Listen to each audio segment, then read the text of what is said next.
Hello, ladies and gentlemen, and welcome to MTGO Creator Showdown, the show that answers the question, what won't I do for money? And on that one, I'm going to introduce us on the screen that you're seeing right now. I'm your host. My name is Will Hall, better known on the internet as the Will Hall EXP. And I'm joined by one of MTG's most popular, biggest streamers in the world. It is, of course, Ali Eldrazi. How you doing, my friend? Welcome. I'm feeling a little naked right now, but it's good. I'm appreciating it.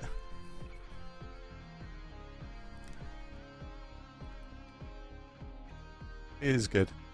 Okay, so what we're going to do is we are going to talk about what we're seeing this weekend. So this is the second one of the MTGO Creators Showdown, where we're bringing you 64 of your favorite MTG personalities and content creators, putting them head-to-head in 6 rounds of Magic, double eliminations. So once they get those first 2 losses, they are out of here.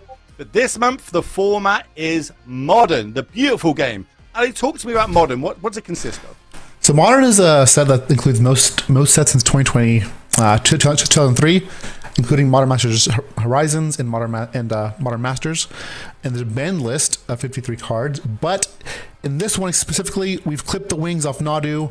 So in this event, we've banned Nadu. Keep in mind it's not in real life, but in this event, we've agreed to ban Nadu just for variety and for content. So I'm excited to see what it looks like. We've kind of seen a lot of that right now. Right? We're taking it into our own hands here, trying to make it a good viewer experience for all you people at home. Because I did say it's 6 rounds, 64 players, but they're battling out for some prizes, of course, because this is Daybreak Games, and they love to do things right. So we've got our share of $5,000 on the line. Let's get these prizes up on the screen and talk me through how the breakdown looks. Ali? I got you, Will. I got you. While we're just working, we'll get them up on screen momentarily for you. But, you know, if you were playing today in this tournament with this much on the line, how much prep would you be putting into this? I'd probably be playing almost every day because I stream, so probably playing every day. I think the strongest or one of the strongest decks that going into this is probably going to be the Necro deck, right? Just because it did so well, and with Nadu gone, it appears to be like the next big thing. All right, so prizes for this event. We have, if you go 4-2, you get digital prize on your account. You get 500 play points and 50 treasure chests. In those chests, you can find anything, even a boat. And you also get 1 MH3 regular set. So that's 1 of each card from Modern Horizons 3. If you finish 5-1, you get 600. Okay. Well, they don't like that. If you finish 5-1, you get $600. And you get $750 if your player starts 5-0. Then lose round 6. And if you have 6-0, you get $1,250. So. Yeah, so everything to play for right now. If you were battling now in this and you went 6-0 and you just won yourself $1,250 US, what would you be spending it on? If I won $1,250 USD, I would spend it on a new tattoo. I'll get your face. Your face right here. On this bicep.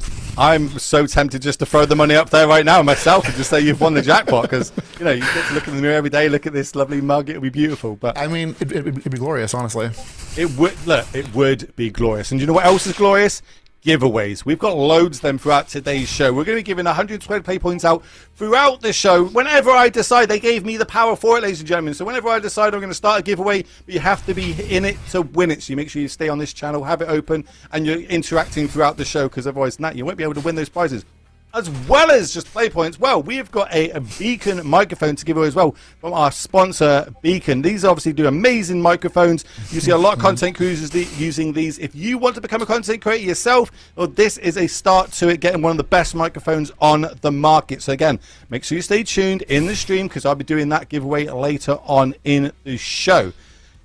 But we need to talk about the show. We've talked a little bit about Modern. We talked about what you're going to see, the rounds, double elimination, but we need to have a little bit more on the stick list that we put onto this show. Of course, we are banning a card. The card that is kind of is definitely the Boogie Man in the format, or Boogie Wizard in the format, should I say. It is Nadu. We are banning that today. How do you think that is going to shape this format and everybody bringing decks this weekend, Ali? I think Nadu being banned allows people to not have to play so much removal main deck. Otherwise, you have to respect Nadu and just play a bunch of removal. I think, again, I said earlier, I think the second best deck is going to be, right away, is going to be the Necro deck. But I like Nadu being banned just because to see the variety of it, of everything. So If you if so, you say we know this deck's banned. We know realistically, in quotes, the most talked about deck is this Necro Dominance deck. It's super powerful, especially now playing the One Ring in it as well. If you knew that was going to be the most popular deck this weekend, is there any meta decks that you would bring to fight against that deck and potentially try and take out everybody else that's bringing it? That's a good question. I would definitely. There are cards to counter Necro Dominance, of course. Like Necro does draws cards, so like Bowmasters is a great way to counter it. Let's see. I'm not sure. Shield Dreads, maybe playing my own Shield Dread. That's good too. Anything that counters or hurts them from drawing cards, right? I also like unfortunately you cannot needle this, right? This one's not needleable. Like the old Necro, but you can punish them for drawing. So this one, the new one that we've kind of got, and when I say new one, is a throwback to the older card. This one only lets you go up to 5 cards. It's meant to be like the downside to the card, but there's lots of ways to get around that, right? Like we see a lot of people now moving, adapting to the One Ring as well, because there's so many ways to gain life in this deck. Does that make it? Is this going to be too good? Are we going to start talking for the ban hammer on this deck next? Like, where do we stop? Or do you think this deck can be beaten in the right meta? I think this deck can be beaten. I think a big part of it is like just the new factor. I think once you know what's going on, what it's trying to do, I think you can beat it. I also believe that while Necro Dominance is very powerful, the One Ring is, I think, more powerful overall. And the One Ring has been we've seen play a bunch of modern decks, and a lot of decks can just play the One Ring and keep up with Necro. So I'm a huge fan of the One Ring as well. So. Okay, so that's Nardu. That's going out of this today's tournament. We've got the Necro deck. We think that's going to be the best one. Other decks we see floating around, a lot of energy decks. We've got the Boros energy, the Mardu energy, the Jeskai control decks. What do you think about energy now as a strategy in modern?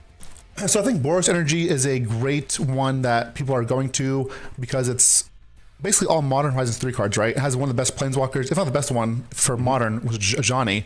Yes. But I don't think it is the best deck. I think it's one that people are going to play because it's just very good versus everything, but I don't think it's like doing anything crazy or breaking. So I think it's okay. It's kind of what you want from a Modern Horizon set, right? Like, I want a powerful card that's not going to be too broken, not too pushed. You can fit in a lot of different decks, has a lot of different synergies on, low to the ground decks or energy decks, or just in itself, as you say, we can flip it at instant speed to, like, the Planeswalker side, which I'm sure we'll end up seeing at some point throughout today. And I'm being told that we're setting up the next match. We are jumping in at round 3 of today's tournament. You'll notice that your favorite content creators have been live for the first 2 rounds, so we're jumping in round number 3, and we've got 2 ready to go. So let's have a little look at their deck list. I think we're going to start off with Jim Davis's side and see what he's brought this week and to the MTGO Creator Showdown. So talk to me about this deck list. So this is a Gruul Breach. It is a deck that tries to cast through the breach as quickly as possible and throw it at Emerald Leon's Torn, and that way you can annihilate your opponent's board and then essentially kill them or buy enough time to. We're also playing the 4 Devour Destinies from Modern Horizons 3, along with the Ugin's Labyrinth, which allows us to sculpt our hand and also find Labyrinth early, which obviously allows for a faster through the breach. What's cool about this deck too is that it doesn't necessarily fully need to through the breach. It can win fair. It's not usually what we do, but you can win fair through sowing micro spawns, and just casting All's Dust to Kha'Zix Command. And attacking, and hardcasting your Eldrazi. Yeah, so this deck, it can really have explosive draws, right? Like, I have lost to this deck from them throwing an Emerald Core at me as early as turn 2. That's right, ladies and gentlemen, turn 2. Which that's the sort of thing we want to see on camera, to see if that works up. But on the other side of the bracket, we have got popular streamer, one of my friends and yours. It is Young Dingo. And Young Dingo looks like he's bringing this Jeskai control list that we're just talking about now, really utilizing the energy synergies. We're going to get that up on the screen for you momentarily. But what do you think about energy? We'll kind of touch on it, but now going up against a Tron deck here. It really depends on how much counter magic his deck has. I know it can be backbreaking. I was playing Tron in Amsterdam actually, and versus Jeskai, they inverted polarity my Ulamog. So I killed 2 of their lands, but they stole my Ulamog with just a counterspell. So it really depends on how much counter magic Jim is playing. So here we see Jim's list. Jim has 4 counterspells and 3 force negations. Sorry, not Jim's. Young Dingo's. Apologies. 4 counterspells, 3 force negations. no players in the main deck. So yeah, I would say, man, it's gonna be tough because you really need to counter through the breach, otherwise you will lose. There's 7 counter spells.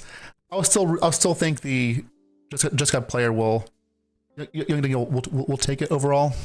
Okay, so obviously these decks will utilize Flare quite a lot, a full 4 copies. I've seen some decks playing 3. What's sticking out to me in this is in that sideboard. And usually we have a couple of land destruction effects, but that sideboard looks to me like it is tailored toward the Necrodominance deck with 3 lines of Sanctity in the board. This isn't the matchup for it, but it's really interesting how Dingo has built his deck so far to get to this point.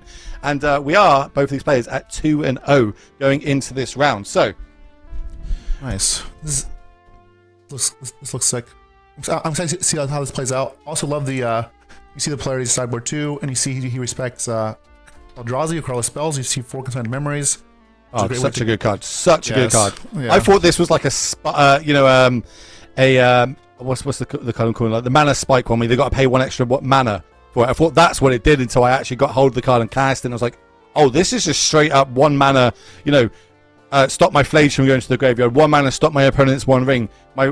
Stopping big Ulamogs coming down and stuff. This card is great in a full 4 copies. So after sideboard, might think the game swing really heavily towards young Dingo. It'll be interesting to see how that kind of plays out for him. Another card I want to talk about, which we haven't seen too much of. In fact, this is the first time I've seen it. I only know about it, and that young Dingo was deciding to bring it this weekend because I was watching his stream, is Expressive Iterations. Don't usually see them anymore, but he wanted more ways to kind of turn and burn through his deck and find those key cards. What do you think about them in the main? Expressive Iteration is better if you're playing like 0 drops or lands or baubles, but I do see he has 4 Galvanic Discharge, 4 Tooth Narratives. I love Expressive Iteration. The only problem is, will young Dingo have enough time to do all that, right? Wrath of the Sky is essentially like a dead card here. Subtlety is also kind of dead, essentially. This is going to be a rough match, game 1, I think. Yeah, the way it looks to me like it'll be pretty rough game 1, game 2, and game 3 are going to go a little bit better, but it can steal something out anyway. If we can get a Flage out of that graveyard with Arena of Glory, which isn't usually a card you'd expect to see in a control deck, but if we can give our Flage haste and back out the graveyard, that's 12 points of damage that can just come out of nowhere. Not quite in, throwing an Emrakul to your opponent's face and taking a load of their permanents along with it, but it is going to be interesting to see what sort of back and forth and what the draws are going to be like for both of these players. I want to just go back on EI and tell you my bad beat story with that. I thought this card was terrible. When it got printed and I played with it for the first time, I cast it turn 2. Very quickly realised, and I was like, this card's terrible. Why is everyone raving about this card? It's terrible. Fully realised this is a turn 3 spell, and it's absolutely insane when it does it. Of course, it means we can put 1 into exile, play to end the turn, 1 to our hand, 1 to the bottom of our library. I'm sure we'll see if we can cast it in this game. Also, Solitudes in this list. I like Solitudes because, if Jim goes through the breach, right? We can let that resolve, and we can Solitude the creature that is breached, which is super nice. So that's a nice answer as well. So on top of counter spells, we also have Solitude as well. So it looks like both the players are ready, and we are starting here round number 3 here, the MTGO Creator Showdown. Just a couple of lands, but more importantly, Surveil lands now on the battlefield. How good are these lands in this format? Surveil lands are one of the newest lands in this format. I think one of the best. Honestly, I believe Surveil lands are better than even the Triomes. I would say they're just so good. They're fetchable. They fix your they fix your mana. They surveil obviously can help you reanimate. They're just help you delve. They're just really good in this format. Okay. In general, honestly. Interesting play there. This is open deck list. Both players know exactly what they are against. Young Dingo there decided to shock in that Steam Vents. Obviously, we know he does not have a play this turn, but representing a counterspell here. How much do you give credit to your opponent when they do things like this? Are you going to just jam into it, or do you have to respect the fact that you could have a counterspell here and make your play not optimal? It really depends on my hand, but I like Young Dingo shocking there, just because his life doesn't matter. As long as it's above 15, it doesn't really matter. So shocking there, I think is just free, especially in this matchup. So, we did see Jim Davis on the play there, but did miss the 3rd land drop. Now going to use this Kozilek's Command, which this card, by the way, this card is so good. in Modern, in these decks. I thought it was trash. It was so good. Yes, you're right. Even there, just as a, we get to look at the top card, don't want it, we get rid of it, we draw a card, and we can also ramp a little bit. So now, if we had something like a Through the Breach in hand and Emrakul, we could end up casting it as early as now. But we did find the land, we did find another talisman, so we are going to get our mana online. What sort of line do you like here from Jim if you were in his seat? I like just casting Talisman because I really want my Micro Spawns to destroy lands.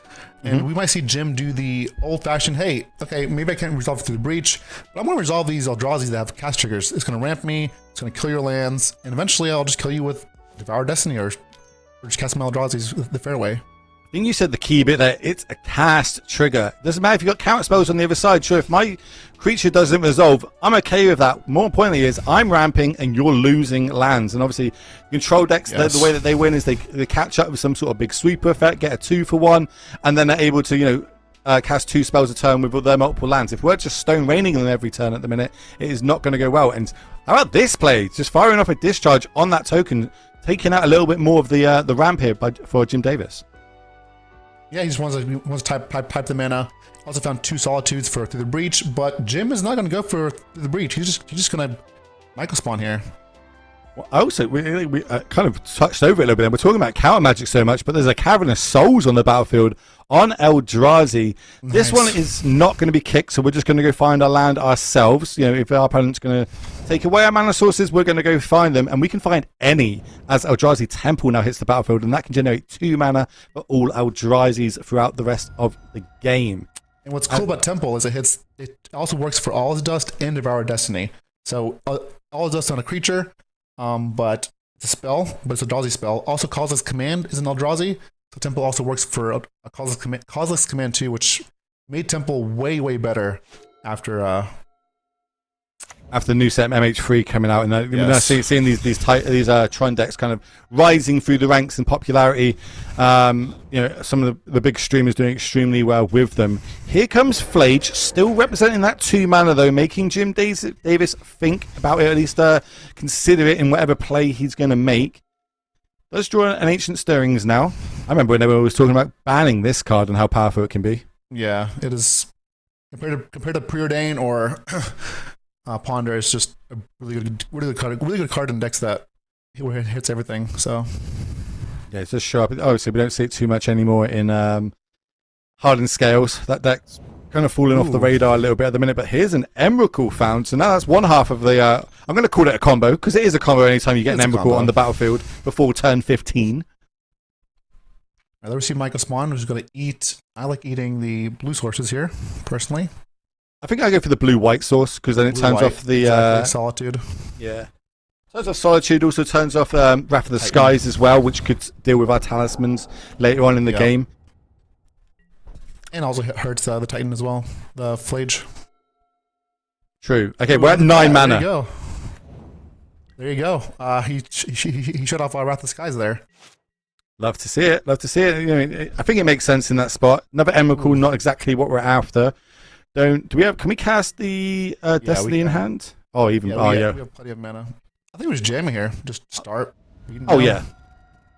Just putting 6/6 on the battlefield. Even though I don't have a target to destroy, just having a 6-powered, 6 toughness creature is really hard for Young Dingo's deck to deal with. While he's got no energy at the minute, so a big discharge can't deal with it. Flage can't deal with it. He does have Subtlety. Subtlety can deal with it. Just put it on top, but yeah. They just cast it the turn after and destroy with the other one. Yeah. Oof. That hurt Emrakul.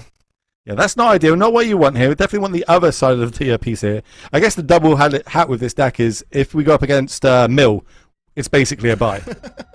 Yes, you will have a bunch of CMC, and Tasha's Hideous Laughter will not do much here. So, because Young Dingo found Wrath of the Skies mana. I'm curious if he'll do it here. I personally would.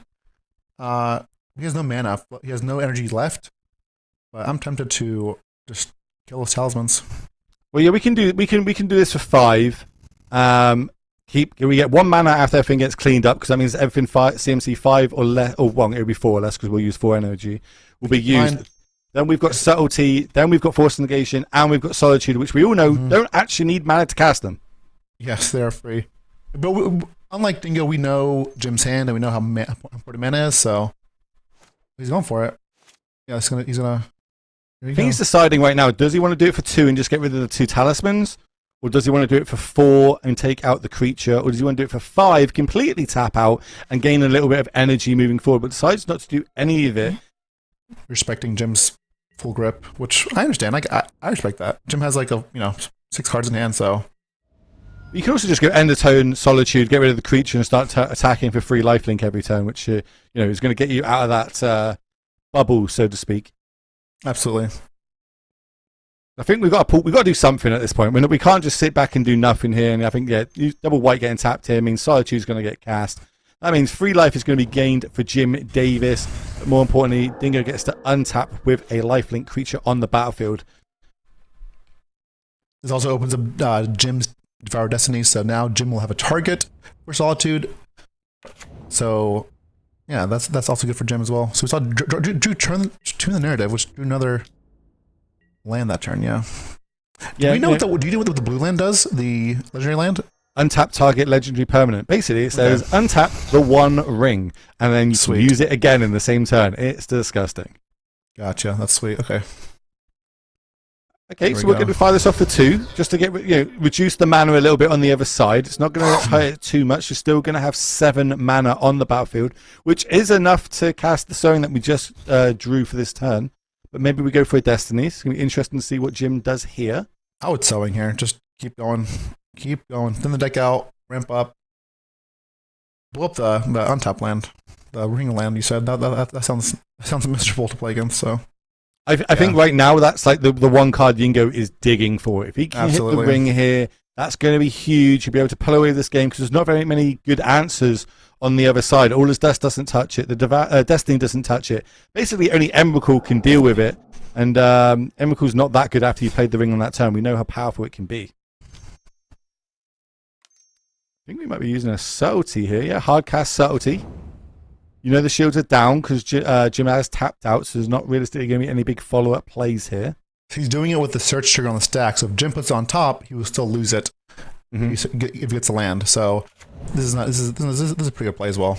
It makes sure that the Mega Spawn doesn't go on top if you do in response to the search trigger. So yeah, it's good sequencing. So here comes. How many Surveil lands have we got over on this side of the deck? Let me have a little look. We've got 1. Jim has 6, 7, 8, 9 mana for Eldrazi spells. We're getting up there. So I was seeing how many Surveil lands Dingo's got right now. It looks like I was counting the mana for the Eldrazi spells. For the hard cast Emrakul, I'm down for it. I'm down. Yeah, I'm waiting for it. Lands to the graveyard. We do have enough cards in the graveyard to get Flage back if we need to, though. Discharge is what we drew for the turn. Not ideal right now. Might be a use for it later on. I think we're just going to move to combat and get our 6 points while we can. Get that damage in. He's gonna force Jim to just devour. It's uncountable. It exiles something for sure. Probably exiles the flyer. Yeah, we're going to get the Flage back, it looks here. So yeah.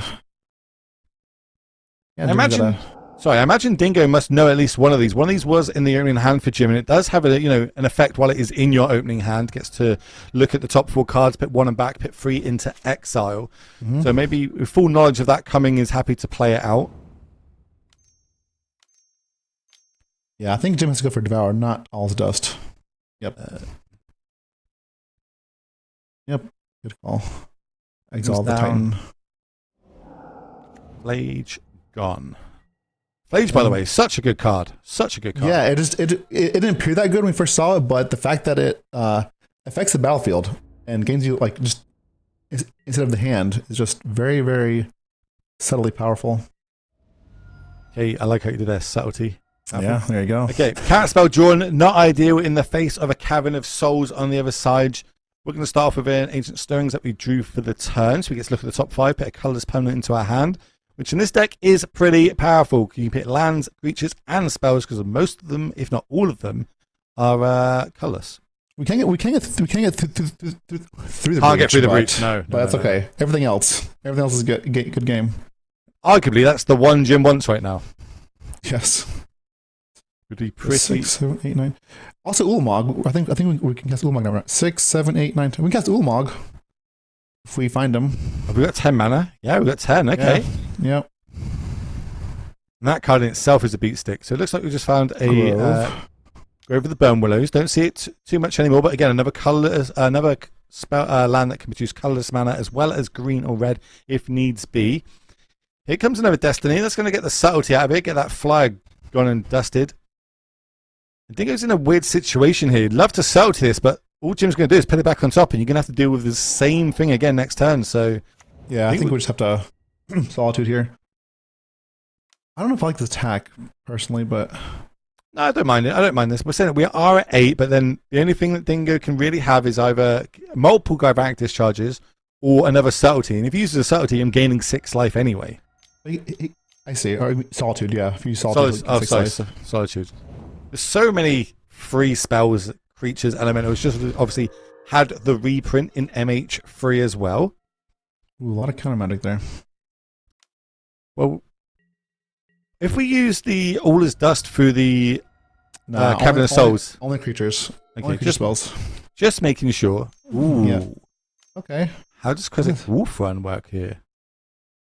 Now we're going to cast All is Dust here. Try to resolve that. It's going to get countered. Or one of the, one of the counter spells.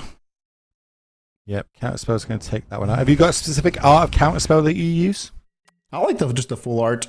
It is the MH2 one? I think so, yeah. Just the full art counter spell. Yeah, that's a nice pretty one. I like that one as well. I don't like foils, but I really like the full art cards or extended frame. Those have grown on me. I'm down for that. I like that as well. Oh, beatdown. Chat. Go ahead. No, I was just going to say, get chat to tell me what their favourite counter spell art is. It tells a lot about the person when they when they tell you what art they like on counter spell.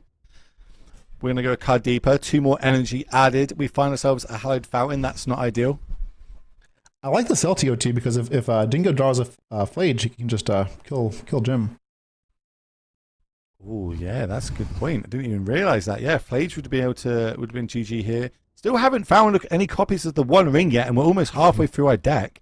Let me just make sure they are in there. Yeah, Jim has 4 them too. copies. Yeah, they both have them. And Jim's cast Stirrings and hasn't found either. So yeah, Jim's probably looked at the top 40 cards of his deck at this point. Yeah. All right, there goes the discharge, killing the Devourer. And Jim is dead. If All is Dust is cast here, yeah, I think we're going to have the counter magic, and we're going to see Dingo take this one down. Crazy. That is not how I thought this was going to go. No, Jim just drew terribly there.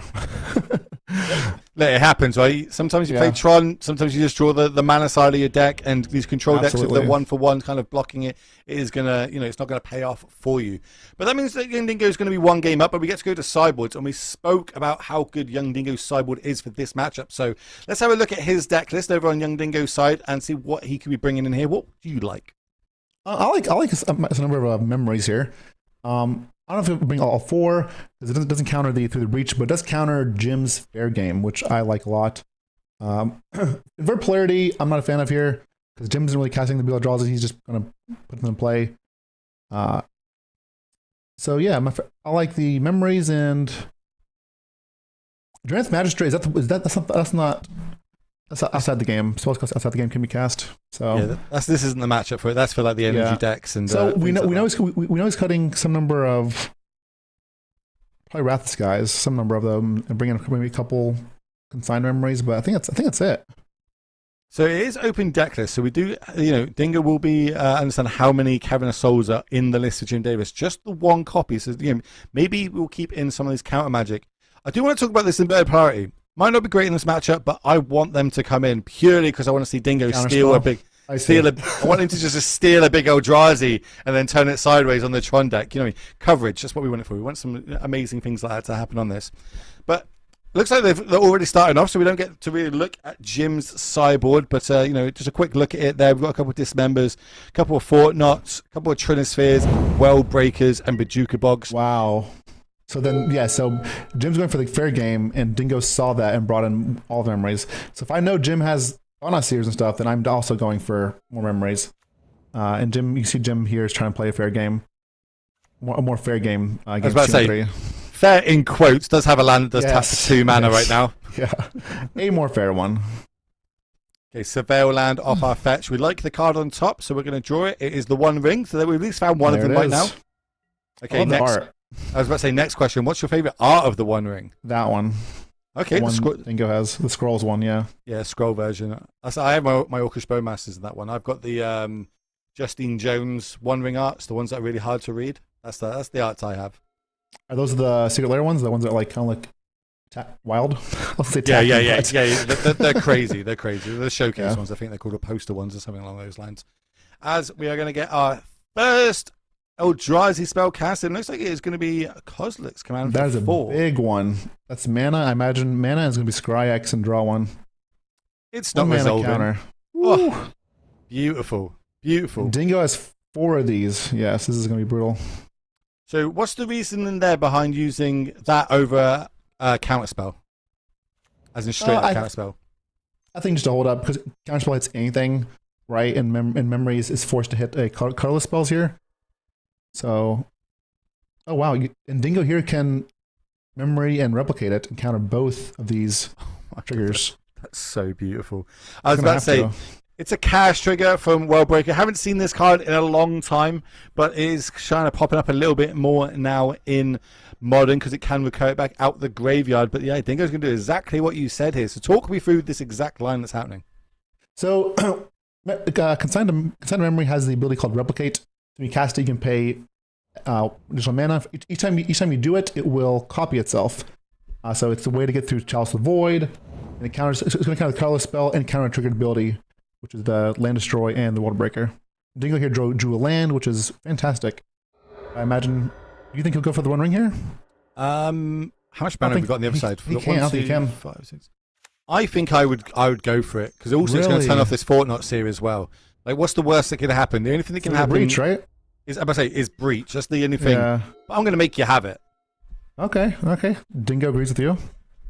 Shit, that doesn't mean it's right, but like I think I like to play a little bit risky. I think One Ring is the big house card in this matchup. Whoever can get this on the battlefield first is going to be really, really advantaged. Over on the other side, we're going for more lands. And we're getting mighty close to the Ulamog. I think I got Cavernous Souls here. Oh yeah, 100%. I think that's what I would be getting. Yeah. It's such a key card in this matchup. But no, Jim's going to go for another Eldrazi Temple. Likes the extra mana. All right. I mean, it gives us Ulamog. This is what I mean about the One Ring. Is it's fine you doing this like 1-for-1 kind of back and forth. That's going to favour young Dingo because he's drawing extra cards every single turn. Where Jim on the other side doesn't have a way. Once we deal with these threats, every land is a dead draw. Every threat that's drawn, there's now an answer for it. It's going to get a lot harder for Jim to be able to pull his way in this matchup and Dingo to hear pull me away out with it. Hear me out. What if Jim just eats half his library and then he can't draw any more cards? Look, that's why we got you in the booth for that big brain of yours, my friend. There's a line that I like the risk. Let's say I like the risk of it. I'm not sure I like the mill plan against the One Ring, but this is one of the good things right now is Well Breakers in the graveyard. For 3 mana, we can get it out of the graveyard. It's going to cost us one of our lands, but of course we've got loads of mana anyway, so that's fine. I think, yeah, Jim, you can't use the Eldrazi mana for it. You've got to use the 1, but it doesn't matter. We've still got the 3. Yeah, we want to get rid of that ring.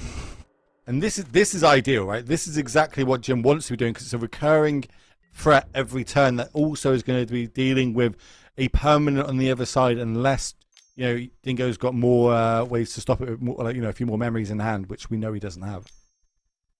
Dingo's thinking about killing this. He does. Yeah, well, remember, our life total is a resource now of the One Ring on the battlefield, so we need to keep that as high as we possibly can. Absolutely, I agree with that. Brainstorm is interesting, this list. Yeah, I think he's trying it out for this tournament specifically. Haven't seen it used too much to this point, but I don't hate it. It is a cool card. It is cool. It is very cool. I'll agree with that.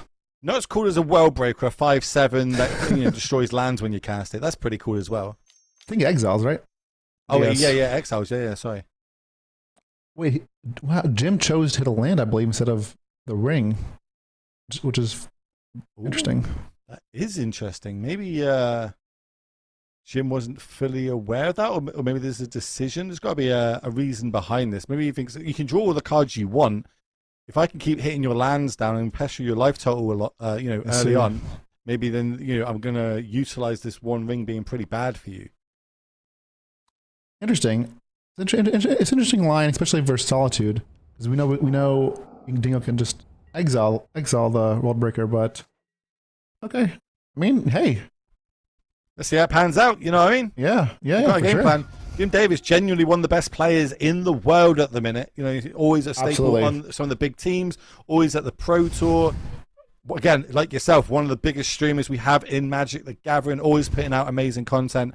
And currently right now is 2-0 in this tournament, the MTGO Creator Showdown. But it is a game down, so it does have to pull 2 back on the bounce to take this one down on the bounce to a 3-0 record. Yeah, Jim's great people. We used to play together on the circuit. And I remember the first time I met him, he was like, one of the first times, he was like, hey, do you have any Goblin cards? I need some Goblin cards for Legacy. So I know Jim as the Goblin man. He's the Goblin champion, Goblin king. Yeah, he's built a good reputation on that. You know what I mean? I love to see it. Goblins are one of my favorite card types that we have in Magic the Gathering these days.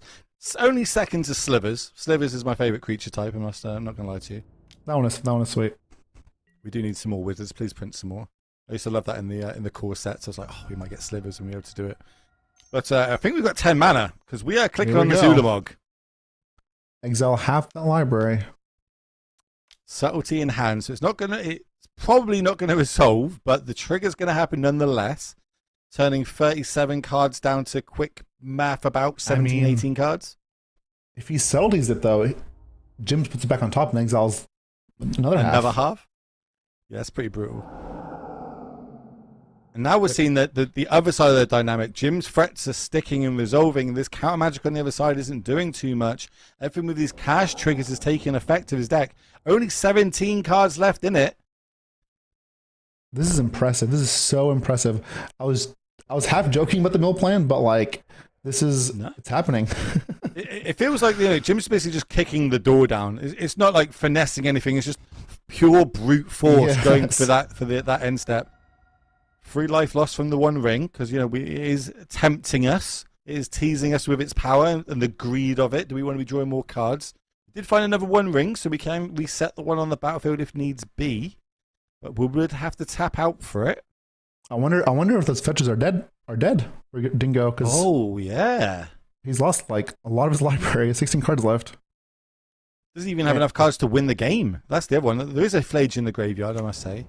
Right, but do we have a plains? We might. Let's see. Or white source. I'm like literally sat on the edge of my seat ready to see what we fetch here. It might just be a concession. It might just be fetch concession. My deck's not got a lot in it. I'm curious, yeah. I mean, there we go. We found one. Okay, we got a white source. It's going to cost us 2 life though. Ooh. Remember the ring is at 3. I think we are going to see a big hasty Flage come out of the graveyard, gaining us 6 life. That's it's not going to be enough to kill the World Breaker on the other side, but it might be enough just to swing this game going into a racing situation because 12 damage is nothing to bat your eyelids at. No, it's a lot, and Dingo gains 6 back. So, man, Flage again. Look at this thing go. So much damage. Let's just drop Jim to 5. That's insane. Big draw step here for Jim Davis. Ulamog again. Another Ulamog. Well, that one was salted. We knew that was on top because. Oh yeah, I didn't see if it went top or bottom. Okay, so that's on top. Does that change anything here? Oh boy. I mean, Dingo must know that he has another Flage somewhere in his deck. I guess it really depends here. Does Ulamog hit the last Flage, or does Dingo draw with the one ring and just kill Jim? So, this is interesting. Here we go. Okay, what I'm thinking here is we don't actually have another red mana. You brought it in. Oh, yeah. Polarity, there it is. Imagine if we were stealing the Ulamog here, how cool that would be. But listen, I got a line for you. So, we've got a counter spell for it. That's so huge. Wow. That means there's no blocker. Well, that means that we can't attack and apply more pressure on the other side. I was thinking if that resolved, we could attack with our Flage. Flage dies, we can put it back out of our graveyard, but the Arena of Glory is tapped, which means we don't have the double red mana. Only 5 cards left in the library for young Dingo. Can he get across the line? Whew. I mean, that's enough to draw everything. Dingo's probably just checking to see, is another Flage in my deck? Can I? Oh, he can't draw, actually. He can draw. Ring draws 5 cards right now. Oh, yeah. Ring's gone, but we do have to gain some life. Oh, my word. Okay, this is a really, really close match. We don't have enough energy. We have a total of 5 energy. We have 1 one discharge, which doesn't kill the World Breaker. No. What if we? Oh no! If we attack, do 3 damage and then 5 damage, and then the 6 damage goes across. So yeah, that's lethal, right? The Flage targets the World Breaker for 3 points of damage, and then we finish it off with the discharge before blocks, and then the 6 damage comes across. Yep. They found the line. Dingo found the line. We are going to see young Dingo taking this one down 2-0 against the powerful mage, which is Jim Davis. That was so close. That was so wildly close. That was insane. Oh my god! I thought Jim was, gonna have it there. I thought he's favored, but those games were wild. And I think Dingo kind of realized that, was like, I'm on the back foot here. I can't play this control matchup. I can't be countering things. I can't be chaining 1 rings. Half my library is gone at this point. I don't even know if I've got cards to win it. I've got 1 Flage in my graveyard. I've got a way to give it haste. We're having a racing situation here, and was able to get the job done. So huge shout out to him, advancing to 3-0. Do we have a backup feature match at all? I'm gonna get asked. They're gonna tell me in my ears momentarily if we do or not. If we don't, then we're going to end up going to a break. But of course, if we do go to a break, that means I'm going to be starting more giveaways, ladies and gentlemen, because we've got lots of giveaways throughout today's show. We've got 120 play point giveaways, and we've also got the beacon giveaway. So make sure you are sticking around in this channel for that. And I'm being told that we are just setting up another feature match here for all you beautiful people at home. So that's good. So while we get that sorted a little bit more, let's kind of break down that matchup and the key points here. We thought game 1 was going to be pretty rough there for Jim, but there's a lot of bricks happened, right? Does that happen a lot with Tron in your experience? It can, but not that bad, I don't think. But in game 2, I think the key point there was when young Dingo decided to tap out for the 1 ring, right? Like I was wondering, like, okay, if he taps out here, he could die from through the Breach Emrakul, right? But he was like you said, he was like, the 1 ring, let me play it. If this gets going, I'm going to win the game. And we saw it. The 1 ring there won the game. It drew so many cards. It kept everything going. So that was the crucial turning point. Was right there. Was the 1 ring. And another turning point was when Jim, I think, cast World Breaker and decided to land instead of the 1 ring. I'm curious if Jim had exiled the 1 ring instead, if that would have changed things. I don't know. But that game was intense. I think game 2 had more key points there. Game 1 was just kind of like flailing around. Jim just drew 3 Emrakuls and kind of died to elementals. But game 2 was intense. Yeah, that game 2 was a lot better than game 1. Game 1 was very a little bit here, just Jim kind of not putting enough gap. But game 2 was very back and forth, very interesting.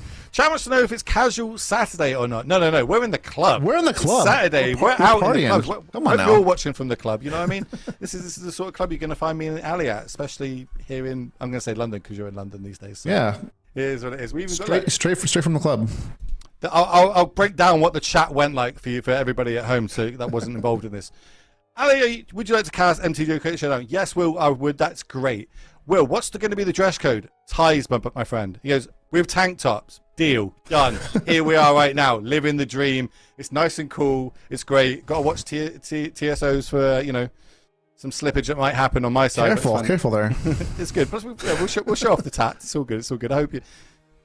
I'm in told him here that we're ready to go to the game, so let's get down to it for our second feature match here in round 3 of the MTGO Creator Showdown, which looks like Go Twin just took down, and maybe I think that was game 3. Game 2, we'll work on it in a second. They're going to tell me what's happening, which means we get to talk a little bit more about this event and how good it is. Obviously, we've had Pauper last month. This month is Modern. Next month, I don't know if they've told me what the format is for next month yet. Well, so maybe I'll try and get that information for all you beautiful people at home. But they are playing for a lot of prizes this weekend. That thing is guaranteed. Every month they're playing for the same amount of prizes. They need the same record. It's still 6 rounds. It's still double elimination. Let's see if we can get those prizes up on the screen for everybody to have a look at home for everyone just joining us right now. Ali, talk me through the prizes. All right, so the prizes for this event are, if you go 4-2, you get sweet digital prizes on your account. You get 500 play points, and you get 50 treasure chests. You can find cards there, play points there, a boat there. You can find you could find Will in there as well. You also get one MH3 regular set, so you get like one of each card from Modern Horizons 3. You finish 5-1, you get $600 ruse.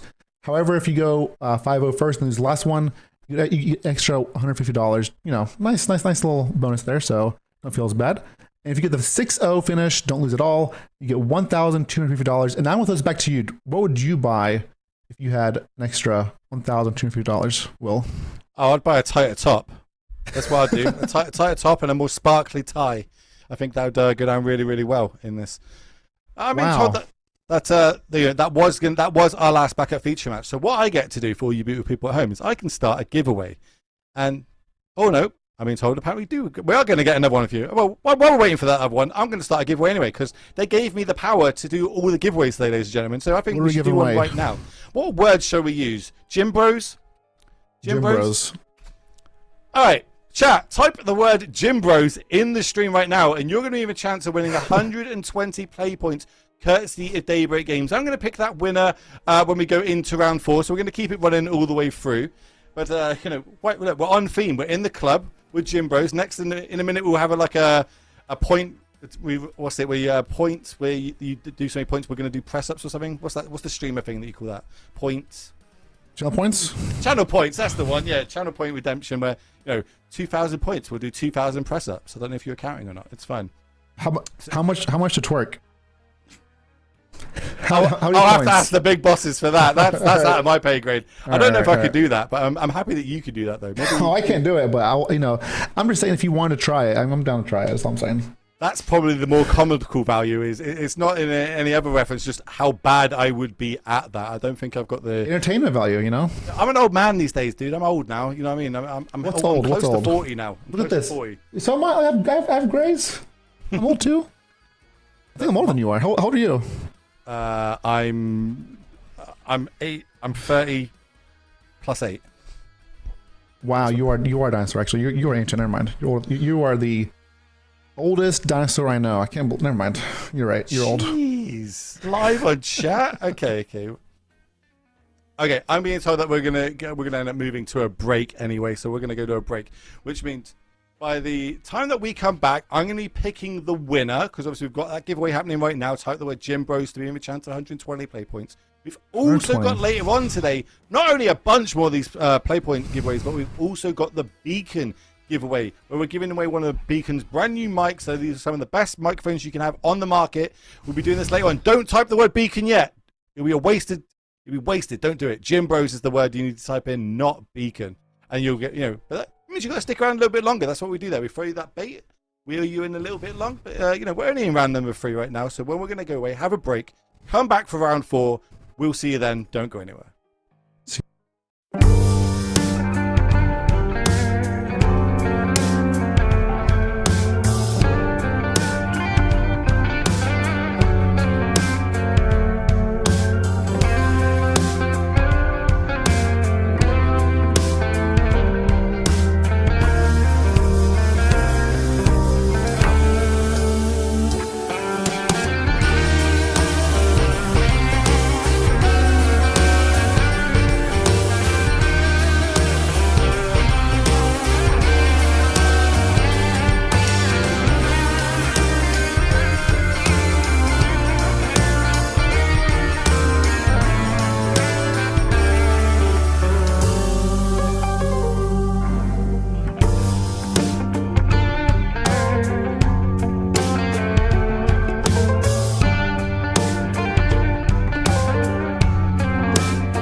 for money. But We're you're back. joining us here in round number 4 of the Showdown, where we're bringing you 64 of your favorite content creators, battling them out against each other in 6 rounds of Magic, double elimination. So once they get those 2 losses, they are out of here. See you next time.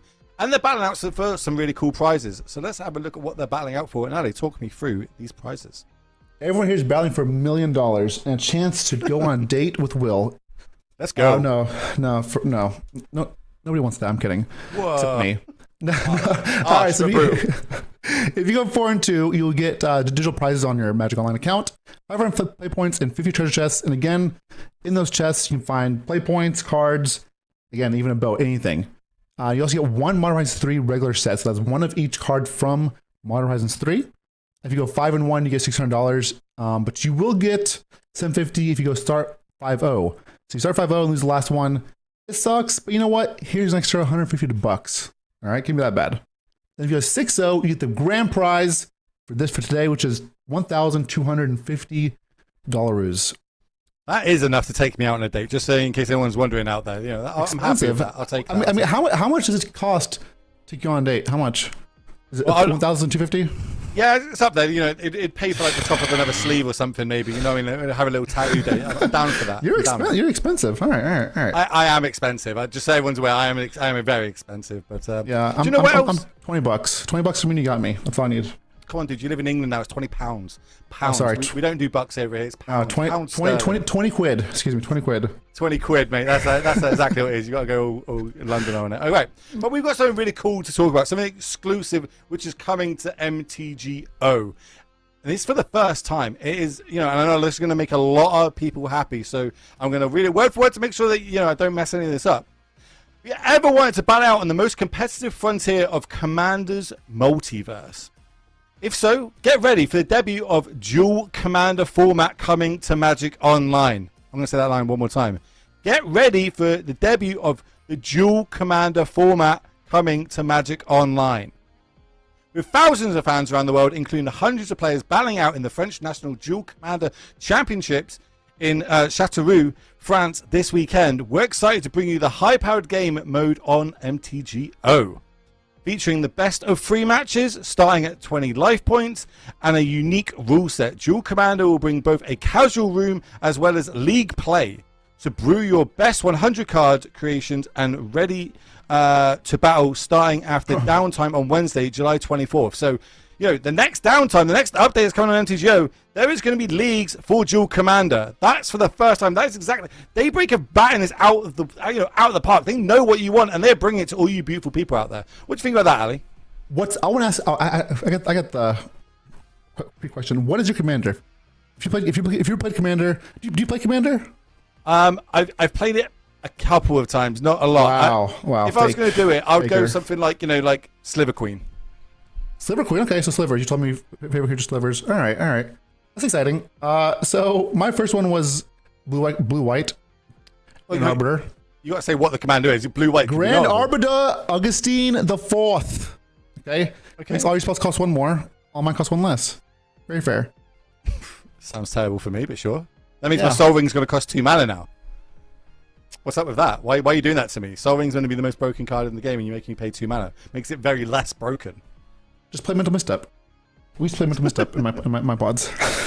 Always got an answer, haven't you? Always got an answer. Okay, well, on that one, we have got a game ready for you all right now. We have got Islands Go At Me and Luna Love battling out in a head-to-head. Looks like we've got the Jeskai Energy deck versus more traditional Tron here. How do you think this is going to go? I think Luna is favored, I would say. And I just want to say, Luna, you're playing the best deck ever. Rooting for Luna, I have to. This is my jam. So I think Luna's favored overall. Games 2 and 3 gets real rough with invert polarity. Could hurt, but Luna's ability to just play threat after threat that is also hard to counter is huge. So I guess that means, you know, if you're going to be on Luna's side, I'm going to be going on Island's side. Oh, maybe we had the other way around. Maybe Luna's on the. My bad. All right. Well, sorry, Luna. Your statement still holds to me. I think Luna's on the best deck here, and Islands Go Me is going to be on the Tron list. Kind of ramping out. Only one. Have we got Natty Tron? Oh, we've got Natron in hand. Always. Oh, This is normal. Oh, it's so bad. It's so bad. This is peak game. This is how you become a pro player. This is great. So we play Teferi here and we turn the talisman. But like you said, here it comes. The old 7 mana, and 7 mana is no longer good enough for the old Karn. We are foregoing old Karn, just playing small Karn now instead in the ring. Which I think is fascinating. Arguably better, but it looks like Luna's going to have the answer here in Force of Negation. We do see this card having an uptick at the minute in Modern. Luna looks like we're playing the full 4 copies. We're coming prepared. I love it. Alan drew it. Alan going to do another tower, so we have 10 mana next turn. 10 mana, so we can go Karn and get a 6-drop from our sideboard. We have another ring, which is probably the best thing to grab here. You remember, every ring that gets exiled from one of these Force of Negations Karn can go and get them out of exile. They're not gone for the rest of this game. Karn's got that take for something from exile as well added to it. But just being able to have this much mana early on in the game, it's going to be a really uphill battle for Luna to kind of deal with these these threats coming down. Also, Karn shuts off the ring. If Alan wants to, they can actually animate the talisman to kill Teferi and play a ring this turn as well, which I like. I like plusing here, kill Teferi, play talisman, and play ring. Sign me up. Also, Karn shutting off the one ring on the other side as well. This card is going to do so much in this matchup already.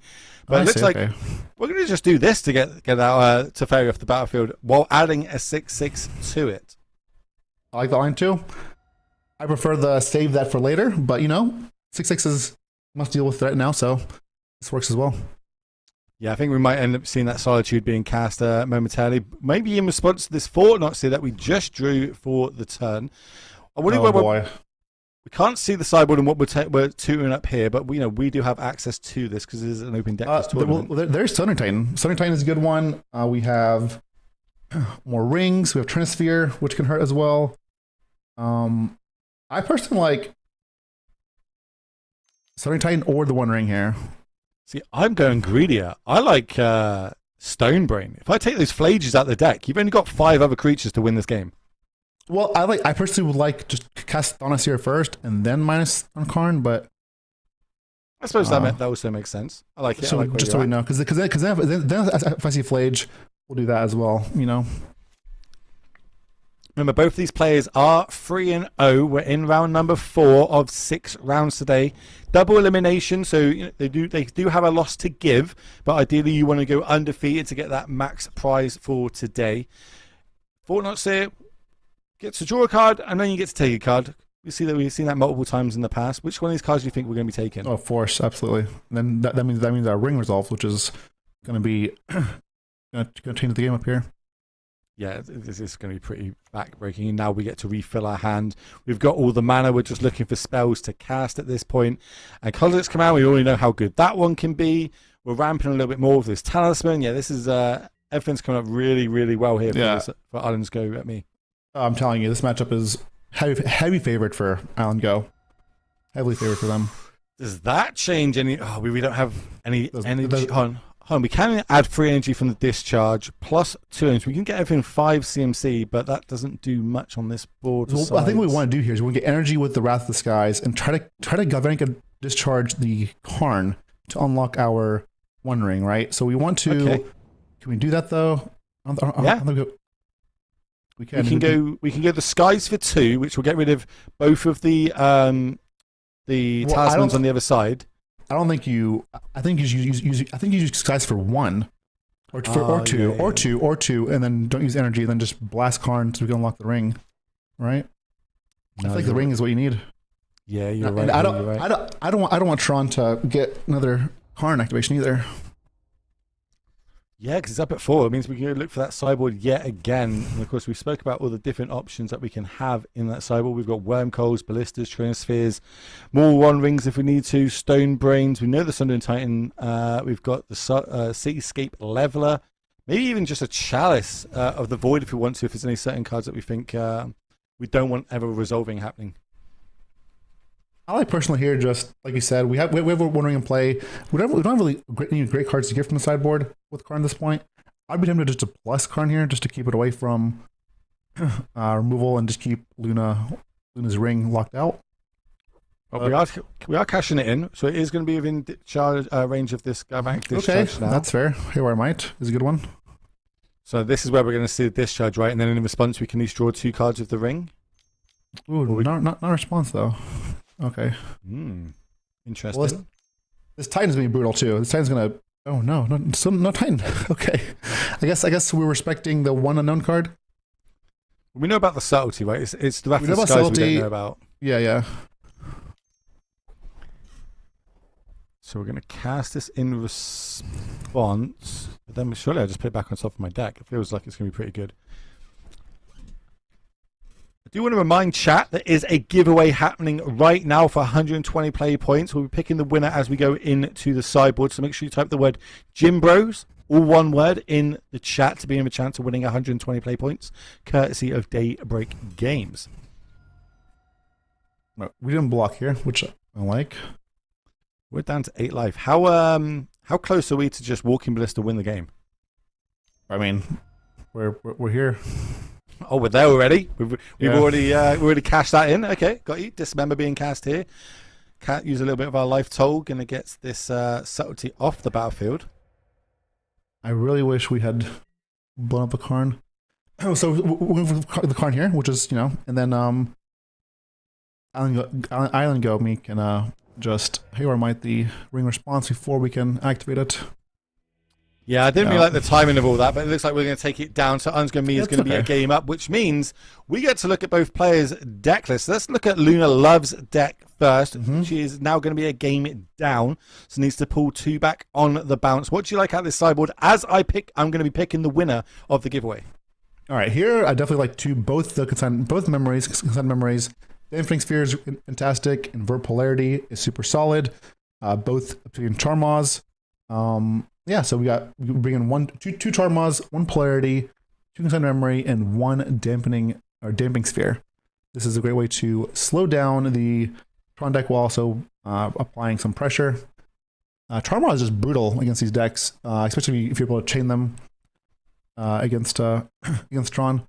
The cards here that I'll probably end up shaving in the mirror match are Teferi isn't that strong here. Supreme Verdict also isn't great. Wrath is also, man, you have so many bad cards, honestly. Yeah. Do you think that's a reason why we're seeing a lot of people kind of bringing Tron at the minute? They just think that people are going to bring a lot of these Jeskai control decks, so Tron's going to have a good matchup into them, and we're seeing why, because there's so many dead cards in the main. Yeah, I think Tron is very good versus these more control decks, but Tron is very bad, very, very bad against Nadu, which is currently banned in this event. So there's no Nadu, so Tron looks like it's back on the menu. So let's jump across and have a little look at Islands Go Me deck. This is the Tron list, and one of the advantages of playing this list is you don't really have to sideboard, right? Because you've got the 4 cards, so your whole sideboard in this case is just 15 one-ofs. Yeah. The only time you sideboard is like sometimes you might sideboard against aggro to bring in, like, maybe you want Oblivion Stone because you just have to draw it. Here, I don't think you really want anything. You could I think you just keep everything, honestly. Keeping the sideboard and just wish for it. There's nothing here that you really need to bring in, especially since this Angami is actually all one of. Sometimes you'll see some 1 mana green spells like Force Negation, or not Force Negation, Force of Vigor, or the Exile one. But here we see just literally all one-ofs, and they're all Karn targets, so. Sweet, okay, got you. Well, I'm trying to think what's different from this list to the one that we've just seen. It looks like we've got the old-fashioned Udamogs in this deck. Is the reason why we're going to use those over the old 10-mana ones? Yeah, I think the old one is just better, right? So I'll just... We sort of did a lot of work for Jim in the last one, but I suppose not enough. Being able to cast a 10-drop and get rid of 2 opponents on the spot might just, maybe that is just better, and you're correct. And here's the Tron. We have Tron online. We have a power plant. We have tower. Ongo same has Tron if this resolves. But Luna does have the Charma. We'll be in time. Do we call it Natty-Tron when there's an expedition map involved? As in, like, No, revert your own hand? Or is it just... No. No? No, I think Nitron is just like what happened in game 1. Okay. I'll let you off. It still feels like it when you play against it. Let's put it that way. It's still pretty rough. Oh, fair enough. But we do have the Chain Maw on the other side, but no red mana to go with it, so we can't. We I have lied. bluffs, though. We've got the bluffs. Yeah, the bluff does help. Oh, it literally bluffed me in that instance. I was like, oh, actually, This card is so good versus strong. Oh, we're not doing that though. Well, it's only reduced by. No, we can cast it this turn. We could, yeah. Interesting. I would have cast it there, I think, but We do have counter magic up. I suppose maybe we were trying to, wait for the map to get cashed in so they get the third piece, and now we're guaranteed to be able to take out one of these key pieces on the other side and maybe we knock them off Tron. I like Alan Go same respecting the mana, all the mana. They don't cast Karn here or anything else. They just cast Talisman and hold up the K command here. Yeah. K command, we know how good it is. It's kind of normally when you play against Tron and they pass a turn, you're okay, they don't have anything to play this turn, but being able to have an instant speed way to not only gain card advantage but also ramp, have a kill spell, these are really, really key pieces. A cool addition to these decks. As now we see Charm will come down for just 2 mana to add, and it's going to get rid of that mine that's already tapped. Luna's actually it's really smart here to get the mine. The reason being is because whatever Tron tutors last is the one that they are definitely missing, right? So it's very important. It's usually people will go to tower, but the fact that Island Go same tutored for mine, it could mean they might have the tower, but they do not have mine in their hand. So going for the mine here is very, very, very, very good and very smart. Yeah, I was going to ask about that. Is there a specific land that we should be going for? So, the rule of thumb is the last one they search for. Correct. Is the one they don't have, so that's the one they're going to use. And now we're going to see a little bit of counter magic going on here. Dismember. We got a stack going on. I love it. Yeah, I think yeah, we'll have this resolve. It's fine.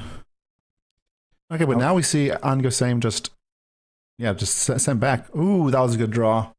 I say, on us here. Do you like to go Khan here or Fortnite here? I like Thanaseer just because of Thanaseer can be actually no, I'm wrong. Thanaseer can be force negation, which is why I'd want Thanaseer. Didn't matter though. Luna had salty, so it's both. Does draw force negation for the turn. Does have that mystical dispute, which obviously normally is good against blue decks, but in this instant it's just a 3 mana, make your opponent pay 3. So could counter something like a Fortnite Seer, which I imagine we're going to see fired off right now. We see this though because Luna's is so desperate. Like Luna has so many dead cards in their deck that they are very desperate just to have something to try to slow down Tron. Okay, question. Do we fire off the Flage now? We've got enough mana to get it back out of the graveyard, but shields would be down. You cannot. No, you can't. You have to hold up the force negation, unfortunately. And this is... she is not going to like to see this from Islands Go same as we get to take out... Oh no, we don't have enough to kick it here, do we? Because we don't have it. No, because it's mine though, which is... We have Tron online again, so... Yeah. That's the key bit of it, right? Like the kicker, that's great when you can take out one of your opponent's lands, but realistically, just being able to ramp and give us back Tron again now means that our mana's just gone from 3 up to 8 for the turn, as now we're casting this Flage. This is very rough for Luna. I can see this matchup is extremely hard. Yeah, it's not getting any easier. I promise you that. No. Here comes World Breaker. This is going to be able to take out one of those lands as well. Do you think we take off white here, or do you like the filter land? I take filter land, I think, here. Just, I guess you take white for Solitude, which is legit.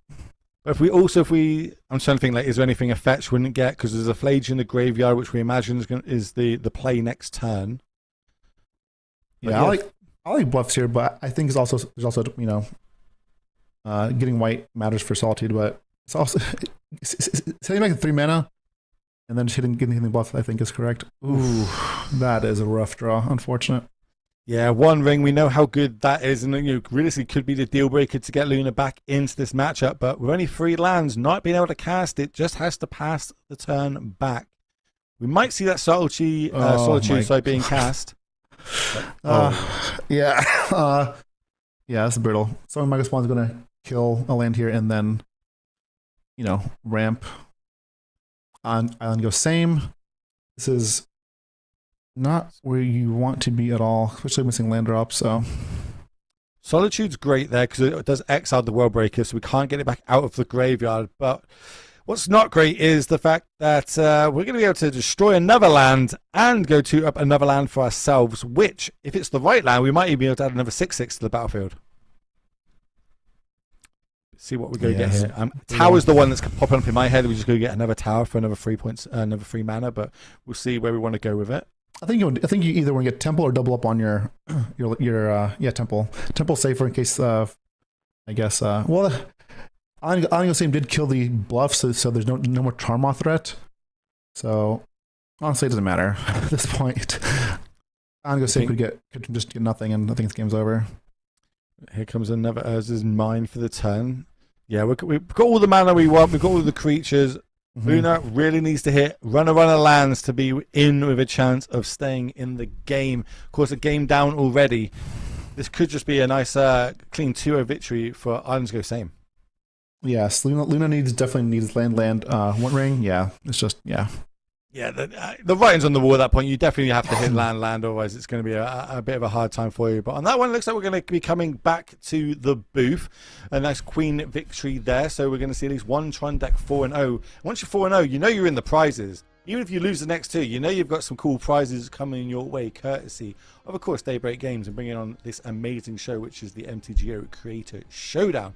So while we work to get another feature match up and ready to go, I think we should just start another giveaway. What do you think? Should we do another giveaway?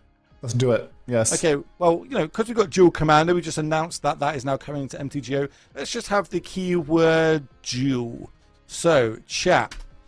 Type the word dual in our chat on this Twitch stream to be in with a chance of winning 120 play points courtesy of Daybreak Games. Of course, we'll get them put on your account. You can think yourself after the 24th of July, you can go and play some Dual Commander, or you can try and play some awesome Modern like everybody is bringing today.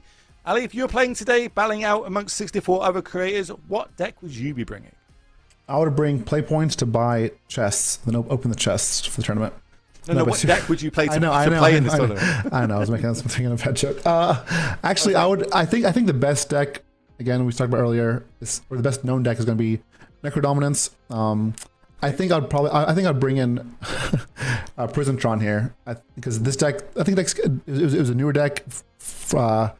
From the new set, be able to like Chalice turn 1 and turn Sphere turn 2, but it just died to Nadu. I think Nadu being gone, I would also brought in Prison Tron. I know, Will, you hate it, but I'm actually having a look to see what decks are doing well currently. It looks like we've got some Ruby Storm doing well.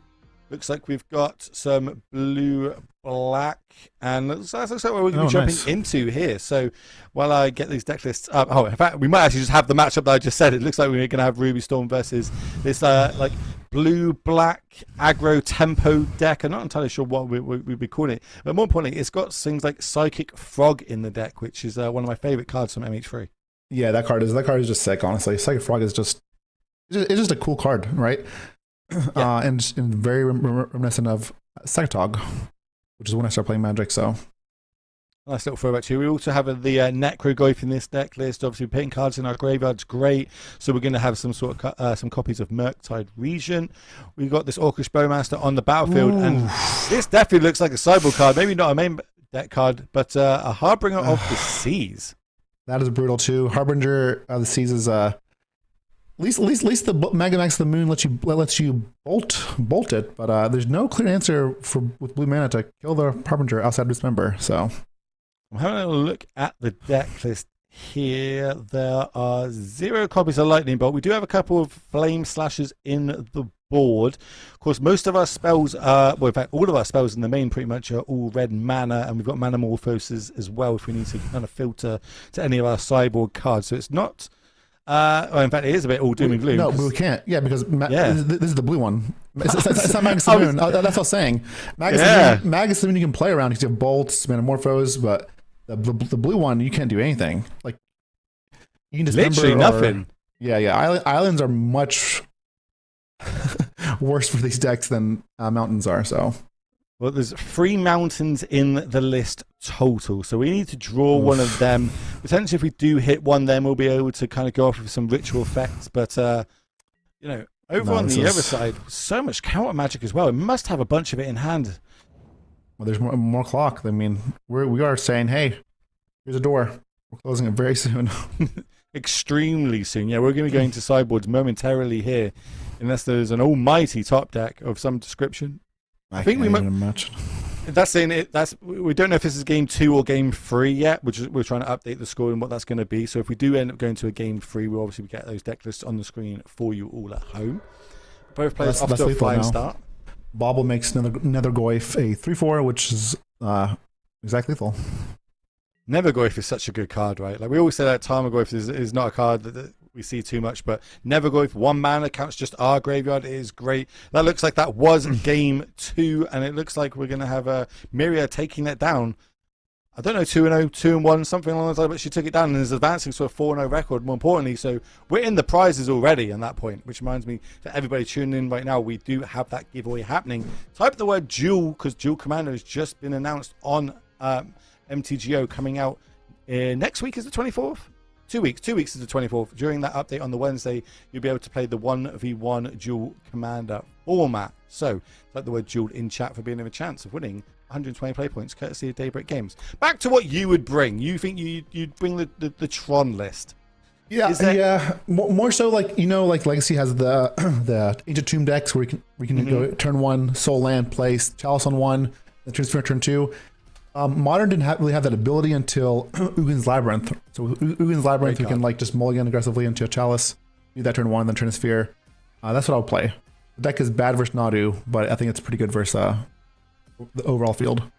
Yeah, one thing that you will notice if you're going around all the Twitch channels looking at your favorite creators taking part in today's event, because we did start with 64 of them and we're trying to whittle it down to the final few, that nobody was playing Nadu. Nadu is banned in this tournament. Not in Modern, don't worry. It's still legal at the minute.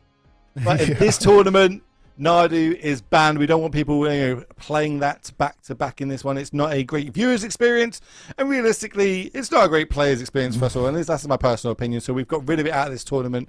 We are going to have, see what the meta would look like without it. And right now, it looks like there's a lot of Tron and a lot of Jessica control from what we've seen so far. Yeah, Nadu's wings have been clipped. I wonder how good the Necro decks are doing overall. Yeah, let me have a little look at some of the top standards. So I got down to what, 6th seed. We've got Boris. Oh no, that looks like Mardu Energy. Then I think Mardu Energy is the better version of Energy, Aggro Energy. Mardu gives you access to the Orcish Bowmasters, which is massive, and also gives you access to Cthulhu Nightmare, which I love because it allows you to keep the pressure of a Ajani going. Which is huge. And I also like Goblin Bombardment in both lists.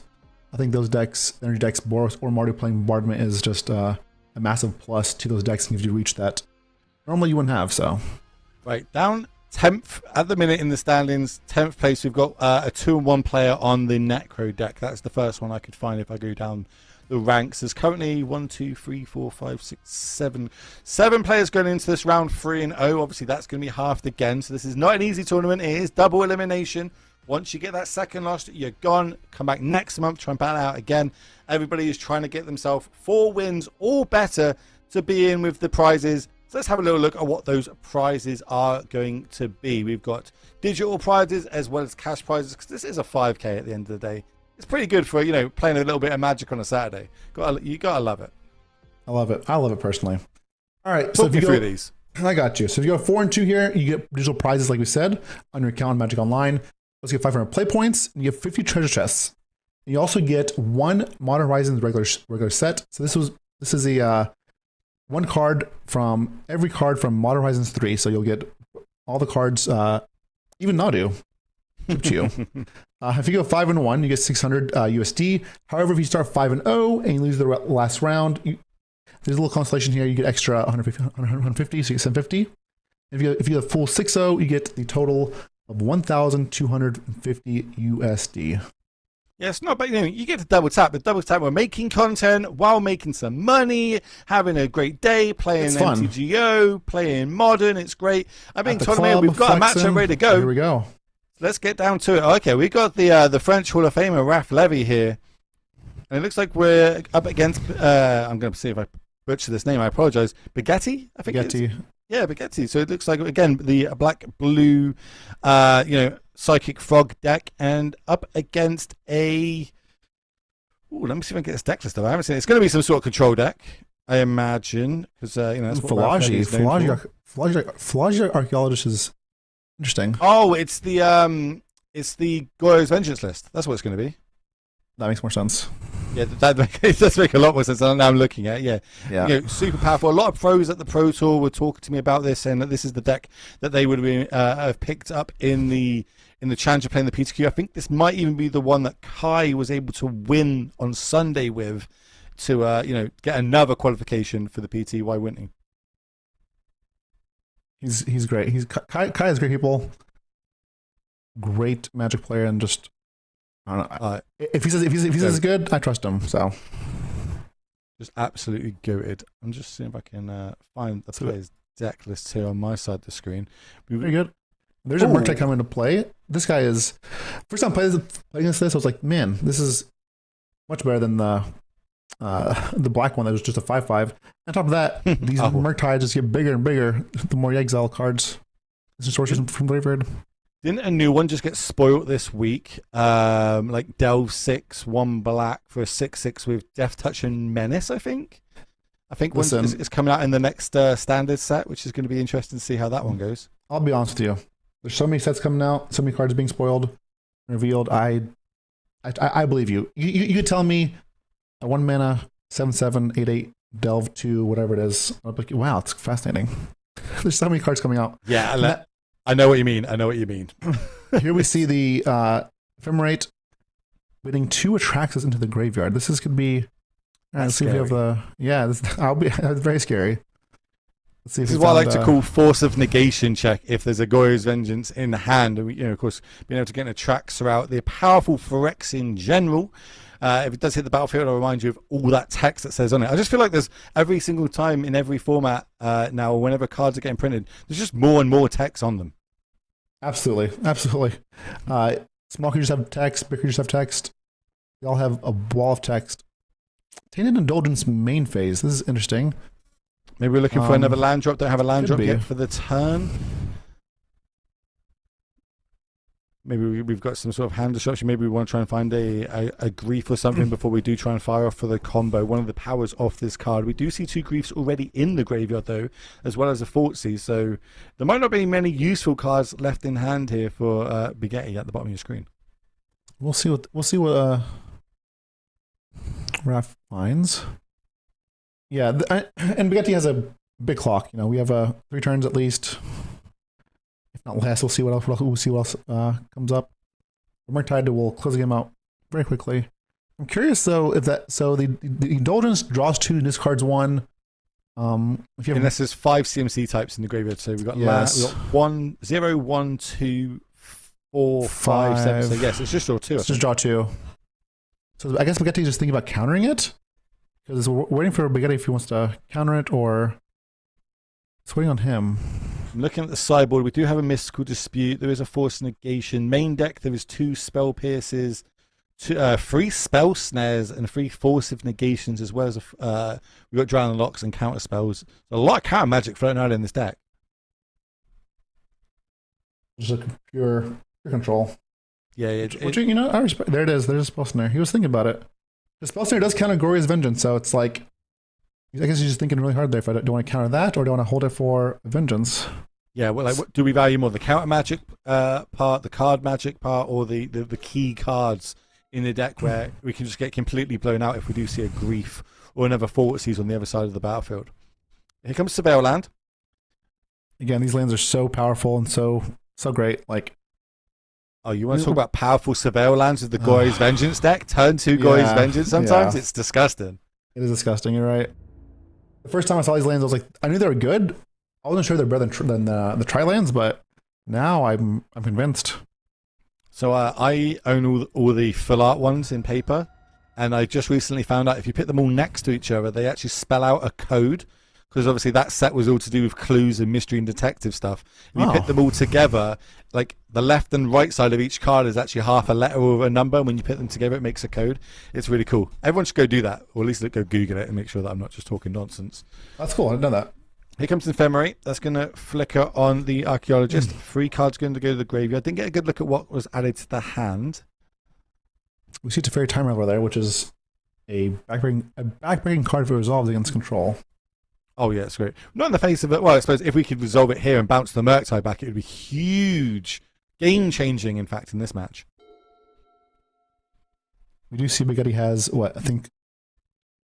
We can't see the number of cards either. Is it 5 cards? That's 5 cards in the graveyard and 7 cards exiled. We can't see... 5 cards versus 2 cards in hand. So Ralph's got 5 cards.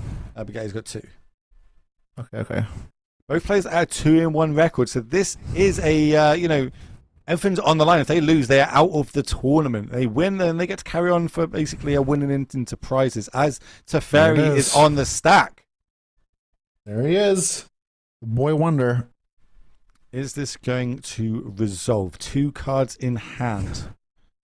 If there's a way to stop it, it's going to happen. There's no way. Yeah, there we go. And yet that's going to do it. I was looking to see if there's any other cheap counter magic over on Ralph's side. Doesn't look like we've got any in the 75, so we kind of knew that was going to, we're pinning it out there. Do you have the answer? Yes, cool. If you didn't have the answer, well, maybe that could have been game breaking there and then. If Spaghetti can find ways to exile a few instant sorceries, we can just close the game out here. Yeah, and that's the good thing about Murktides, right? They're great in multiples. Once you've got one on the battlefield, if you can cast a second one, it grows the first one. Even a Psychic Frog, that can exile cards from the graveyard, just use the ability to give it flying. Is there anything else in the deck that I'm missing? The only thing is, they're surgical. Ooh, interesting. I love it. So why are we firing this off now and not waiting for a point where Ralph kind of targets one of these creatures in the graveyard and try and get a little bit of extra value out of this? I think the only reason you do is either to see if you can clear the way to kill with Murktide, or if Raphael's playing the Force Negation. Mm-hmm. But maybe Spaghetti has lethal and just wants to see what's in the hand so we can attack for lethal, which is what I imagine is probably going to happen. To know what to play around, because the upside of Surgical as well is you do get to look at your opponent's hand and deck, so you can see how they sideboarded throughout the match. Starting off with a Preordain. What do you think about this one coming off the ban list? I think it's great. I think it's well deserved. I don't think it's very fair. It's just a good card. I'm so glad that they let it off. I wish they'd let more cards off personally, but I'm wondering if Spaghetti could have surgicaled his own graveyard and exiled 2 cards the same name, but I don't think we have 2 the same name. No, that's the first thing I looked at. I was like, hold on, we have lethal if we did it to ourselves? No, yeah. But we did find another spell we want to cast, it looks like. 1 card in hand. Oh, maybe not. It could be. No, okay. Go to combat first. It says we've got full knowledge. We know exactly what's in the hand. The only thing that could we could not know about is potentially a fetch land into a surveil land, which I guess we're going to see end of turn here by Ralph. But the Atraxas out of the graveyard is going to make it hard. That means we've only got, let's have a little look. Grizzlebrand. There's Grizzlebrand left, but we also have to be careful of Bowmasters. Because we got a 1 here, so Bowmasters could also kill us. So I'm being told that Spaghetti is a game up in this as well. So, that is currently a 1 on record. If they're able to take this down with Ralph only at 1 life point, they will be able to advance and knocking Ralph Levy out of this tournament. Big surveil here. Looking at the top card of our library. Do we need it? We don't. Priest the graveyard. We can do that. Yeah. We have no life to pay. Yeah. So that does nothing. That is a blank. So we have Solitude. We do have Solitude. So we can't Goryo Solitude. So. We could pitch white card though for it. Yeah, I'm saying there's one in the graveyard, but yeah. Okay, Philology. Yeah. I mean, digging. we gotta mill Grizzlebrand and on Goryo's. Land to There's fairy? Goryo's. Wait. Psychic Frog and Goryo's Vengeance. There's nothing. We take Goryo's, but there's no. Nothing. No, that's it. Yeah, that's it. We've Yeah. got 1/2 of our combo. We're going to see taking this down, going 3-1, still live in this tournament. Ralph Levy, well, unfortunately, is going to get knocked out of this tournament. Have to come back next month. Obviously, let's be honest. Ralph's a lot better known for the limited format and being a Hall of Famer. Very, very good. We can't let Ralph win everything. Okay, Ralph is just like, you know what? I want to give other people chances because I want everything, so here you go. It's fine. He's a nice guy. That's yeah, exactly yeah, what he's doing. very generous, very generous. He is very pretty proper generous. wizard. And do you know who else is generous? Daybreak Games, because currently we've got a giveaway happening right now in this channel. Type the word Duel, because Duel Commander is now coming to MTGO, and you're going to be in a chance to win 120 play points. We'll be picking that winner probably when we come back from our break, which I'm going to find out if we've got a break now or if we're going to be able to queue up another match. All you beautiful people watching today, hopefully you're enjoying this, because we do have not only this stream but all your favorite content creators that are still live in this tournament. They're streaming on their relevant platforms as well, so you can see from their point of view and from our point of view. But let's be honest, none of them are going to be better dressed than me and Ali, right? No, better dressed and in the club. And in the club. Also, indeed. it's your turn. Your turn to buy drinks. It's on you this time. Well, I'll go get the drinks in. On that one, we're going to have a short break. We'll come back from that break. We'll pick some winners. Me and Ali are going to have some drinks. Don't go anywhere. We'll see you shortly. Peace.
Welcome back, ladies and gentlemen, to the MTGO Creator Showdown, where we are in the club, of course, and we're also going into round number 5. And I've ever told you how I've got that really hard, tough guy military job. Well, got myself a nice fancy little cocktail. Oh, wow.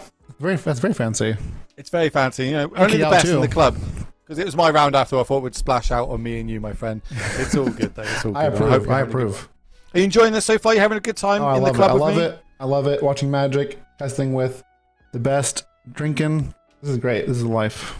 This is the life. We are living the dream. We hope you all are at home as well. Because there's also a giveaway happening right now. Type the word Jewel in chat to be in the chance of winning 120 play points. Because I'm going to pick the winner for that literally momentarily, however long it takes me to type this word.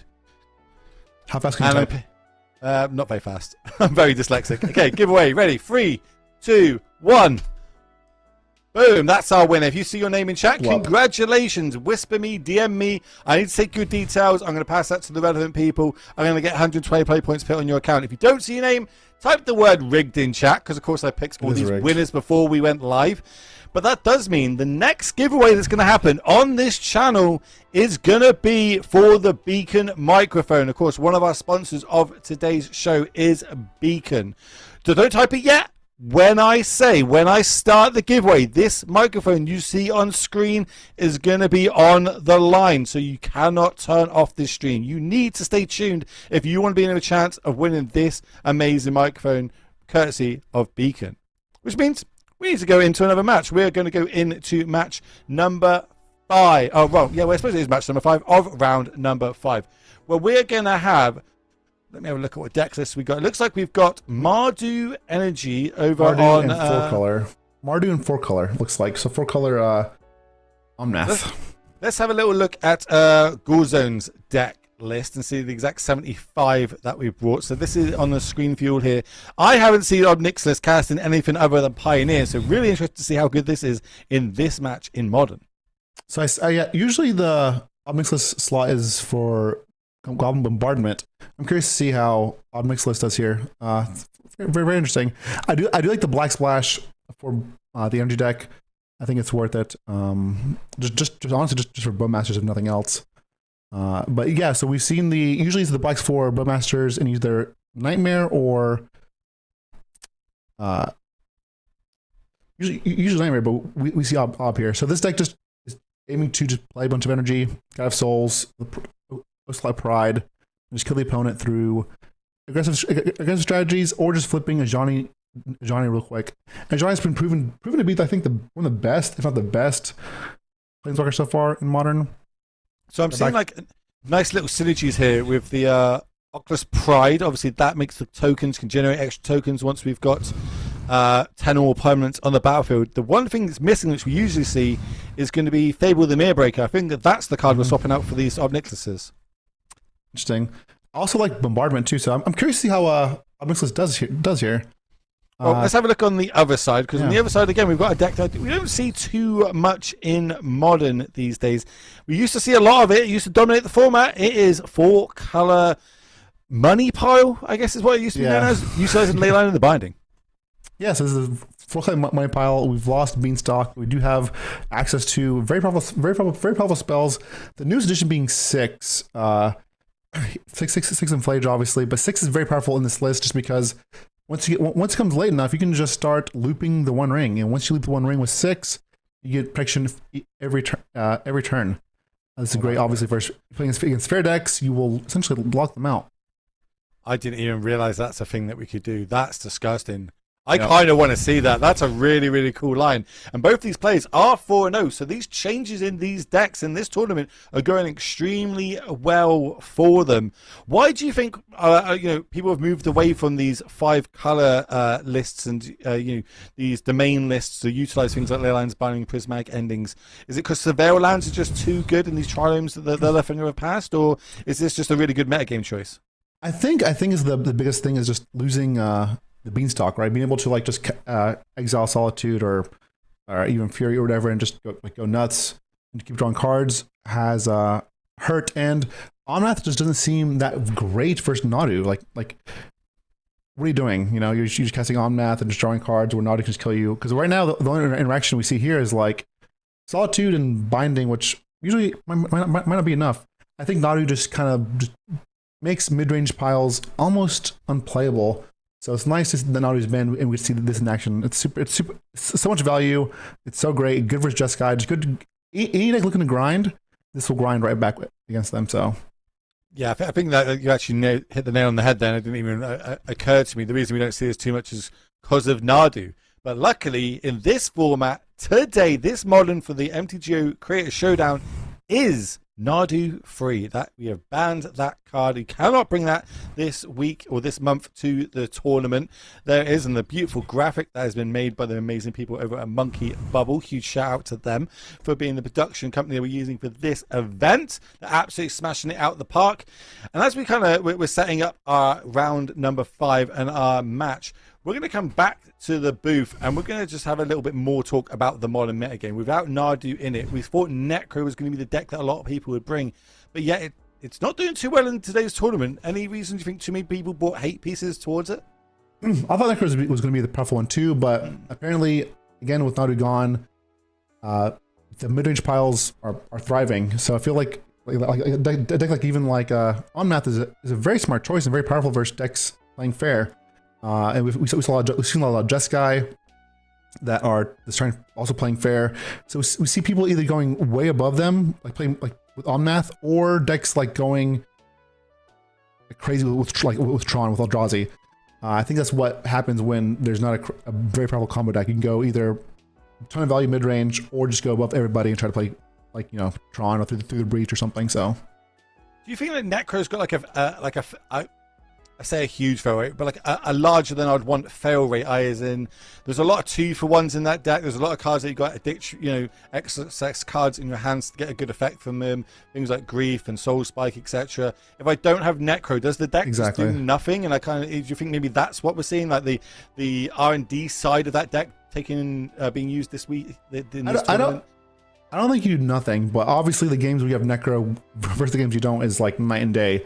That's true of like even the old days of Necropotence, where the games where you have Necro, you are just a different deck versus the games where you don't. Obviously, that can play without Necro, but Necro obviously is what charges. Like that's the reason I'm playing Soul Spike. That's the reason I'm playing March of Wretched Sorrow. It's because we want to find Necro, and they're playing Profane Tutor. But sometimes you just magic happens. You can't find Necro, and you're just playing this mid-range pile that has value, but not as much value as Just Guy or Omnath or Tron or whatever else, right? So.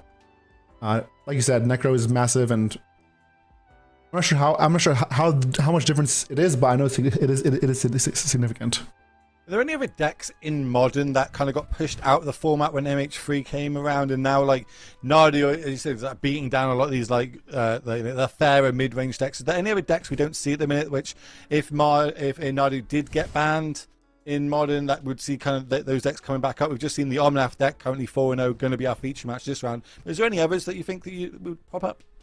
I'm surprised, like if other combo decks don't pop up, like even Yawgmoth or even Amulet Titan. Amulet Titan is a great fast combo deck that maybe Nadu is a little faster or can react more. I'm surprised we're not seeing more combo like Titan or like Yawgmoth. Yawgmoth is a great creature deck that Nadu has basically replaced because it's just a faster creature combo deck with basically a faster core to calling combo deck, right? But I'm surprised we haven't seen much Yawgmoth either, because that's a great deck as well. That's actually what I was playing in MagicCon Amsterdam. Is I played Yawgmoth all weekend long. I believe that you were on Tron that weekend. Yeah. We were both playing in the PTQ. I lost my last 2 Winnings. How did your day go? Oh, I got inverted polarity on my Ulamog and my Emrakul, and that was it. We're done. We were done. Yeah. I'll drink to that, my friend. I'll drink to that. Cheers. Chat's just picking up on for people just tuning in and wondering why are these two? Why are they in the club?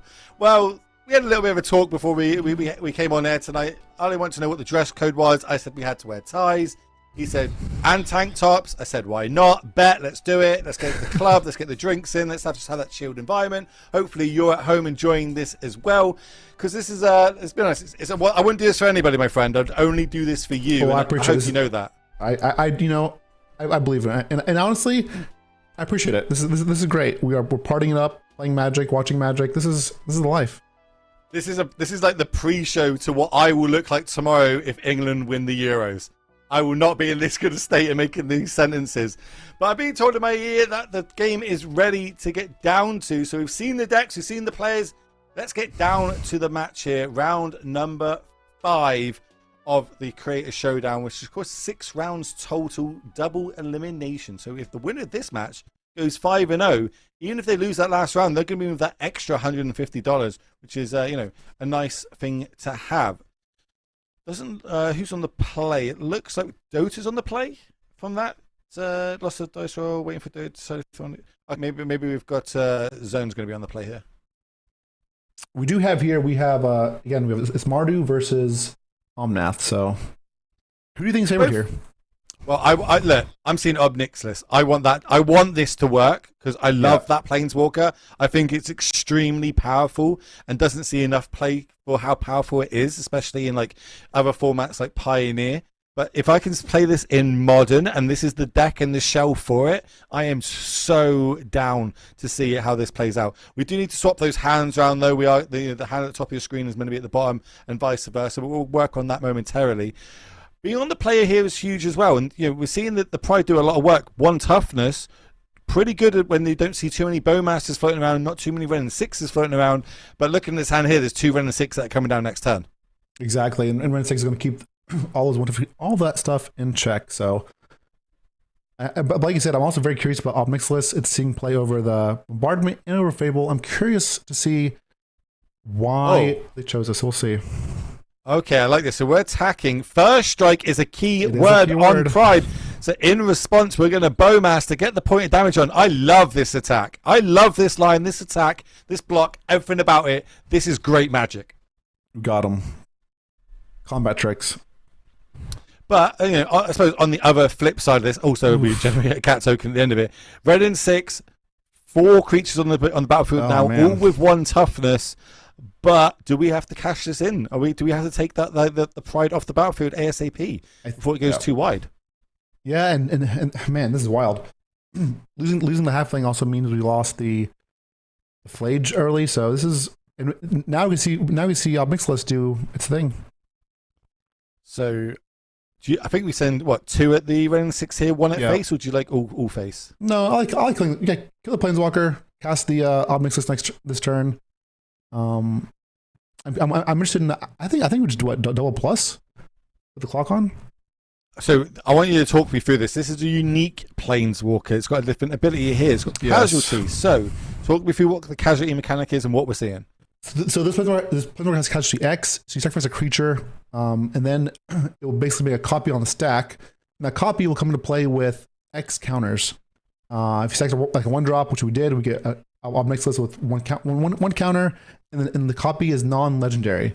So usually when you kill the Obnixilis, you really want to kill, if possible, the token. Otherwise, your opponent can just play another Obnixilis and casualty and have 3 in play. So it's important to know which one is the copy and which one is not.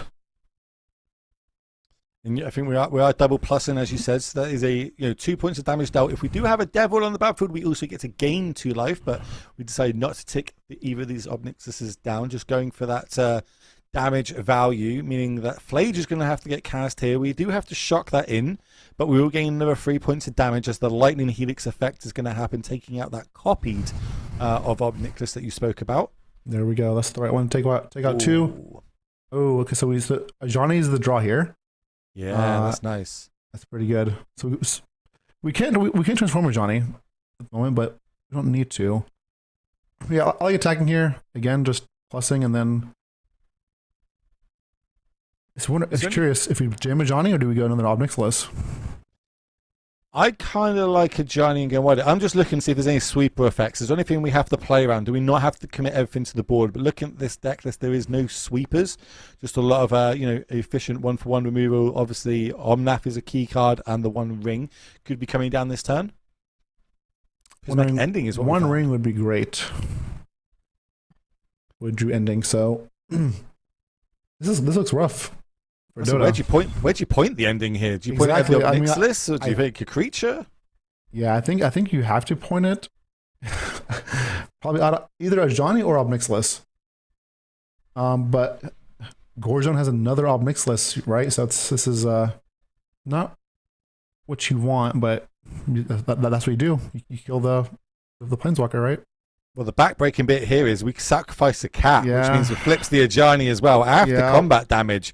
This deck is sweet, and I love it. Let's turn everything sideways, get that 5 points of damage in before even more is going to be coming across. Yep, we need to ping for a lot of damage here.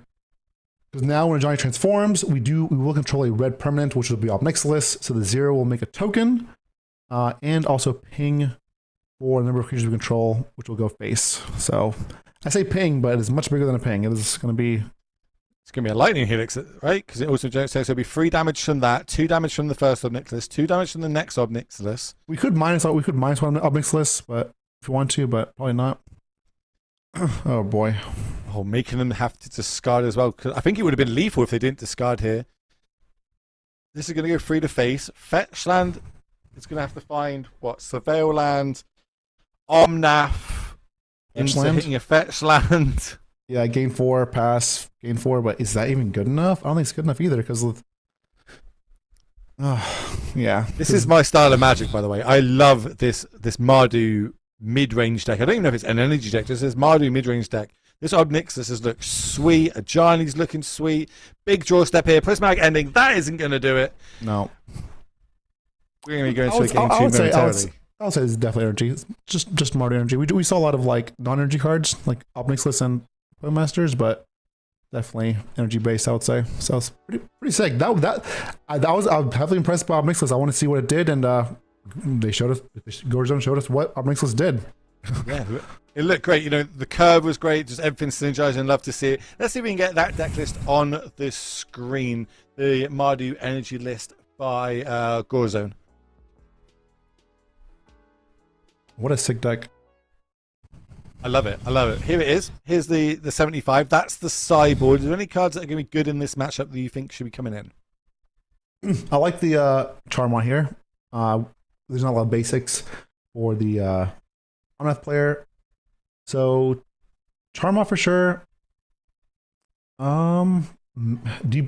I don't know. Is Vexing Ball maybe? Probably not for Solitude and stuff. But like, I'm just worth it. Probably not. I would for sure just bring Charma.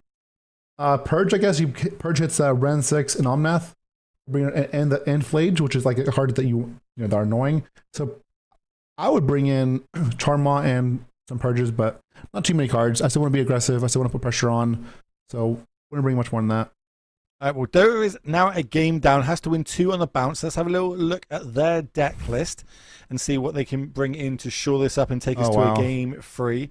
So what do you like here? Yeah, 3 Sun Cleansers is massive. I think Sun Cleanser early on will remove all the counters from your opponent, and then they can't get more energy. So no energy from for Discharge or for like Prison. Imp Raptor no longer gets energy, so you can't like cascade into something else. God of Souls no longer gives you energy. Aether Hub's also turned off. Sun Cleanser's huge. Sun Cleanser's also 1/4. So I like Sun Cleanser a lot here. Purge is also solid. Hitting literally almost everything. Black or red, right? Only a Johnny it doesn't hit, right? Yeah, only Johnny. So definitely, yeah. But his flip of Johnny, which is the threat. So Cleanser and Purges. I like to see it. Well, these are the opening hands of both players. Dota's going to be on the play on this one, though. So, you know, having that Ren 6 come down a turn earlier could be great. I think we've got a mold to 6 at the bottom of our screen here, but still pretty good 6 in my eyes. Honestly, I think. Go ahead. I think Dota doesn't play Ren 6 here. I think they play Sun Cleanser. I think that is the card that's going to shut off a lot of cards here. I'm going to have to ask you the question of layering and how it works in the face of a static prison. But that's a later problem right now. First off, we're going to start with a Surveil land. Probably on both sides, let's be honest. But let's have a little look if we're going to put this in the graveyard or keep it on top. Remember, open deckless tournaments. You do know what is in your opponent's 75 and how they're going to be battling out amongst each other. What do you think about open deckless tournaments? I think it's great for coverage. I think it's great for people that just don't brew as much, I would say, or tech. I think open deckless also destroy transformational sideboards, which I kind of like as well. Usually you can be like a combo deck and switch into a more aggressive deck. It just destroys the surprise factor. Some people like that, some people don't. I personally, I'm not a huge fan of it, but I do appreciate what it does for coverage. So mine's basically what you said there. So when I'm playing, I'm not huge on it. I'm an infect player, right? I don't want my opponent to know that I play infect because they're going to keep removal spells in their opening hand. They're going to mulligan until they find them, and that is bad for me. But coverage point of view, it is awesome. We get to see exactly what they've got. We can see how they're going to do it. We can talk about it, and we can inform all you beautiful people watching at home. As it looks like Sun Cleanser is going to be a place that is where we're going to put, all our eggs in one basket, so to speak, and turn off the production of energy on the other side. Now, how does this work? Well, Percy gets no energy, but he does have Aether Hub. He has 1 energy. Keep it locked away. It looks like we do gain energy. It looks like the exile effect happens and then the energy effect happens. Oh, interesting. So that's wow. I didn't know how that one worked either. I'm not gonna lie to you, but that's the good thing Okay. about it online. It's gonna happen.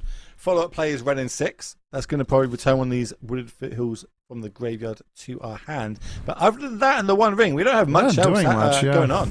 Mm-hmm. And this Ren in 6 is gonna get eaten by a purge. Do we even do that this turn? Like, I feel like I just want to get Raptor down. I want to get. I suppose Raptor's then going to die to the Ren in 6. So yeah, I think we do purge, just because like you said, if you don't, otherwise Raptor dies to the Ren in 6. Yeah, well, now I said it out loud, it makes a lot more sense. Get this off the battlefield. Next turn, we've got 2/2 drops in hand, so potentially we can, cast both of them if needs be. But a One Ring is going to come down on the other side, you have to imagine.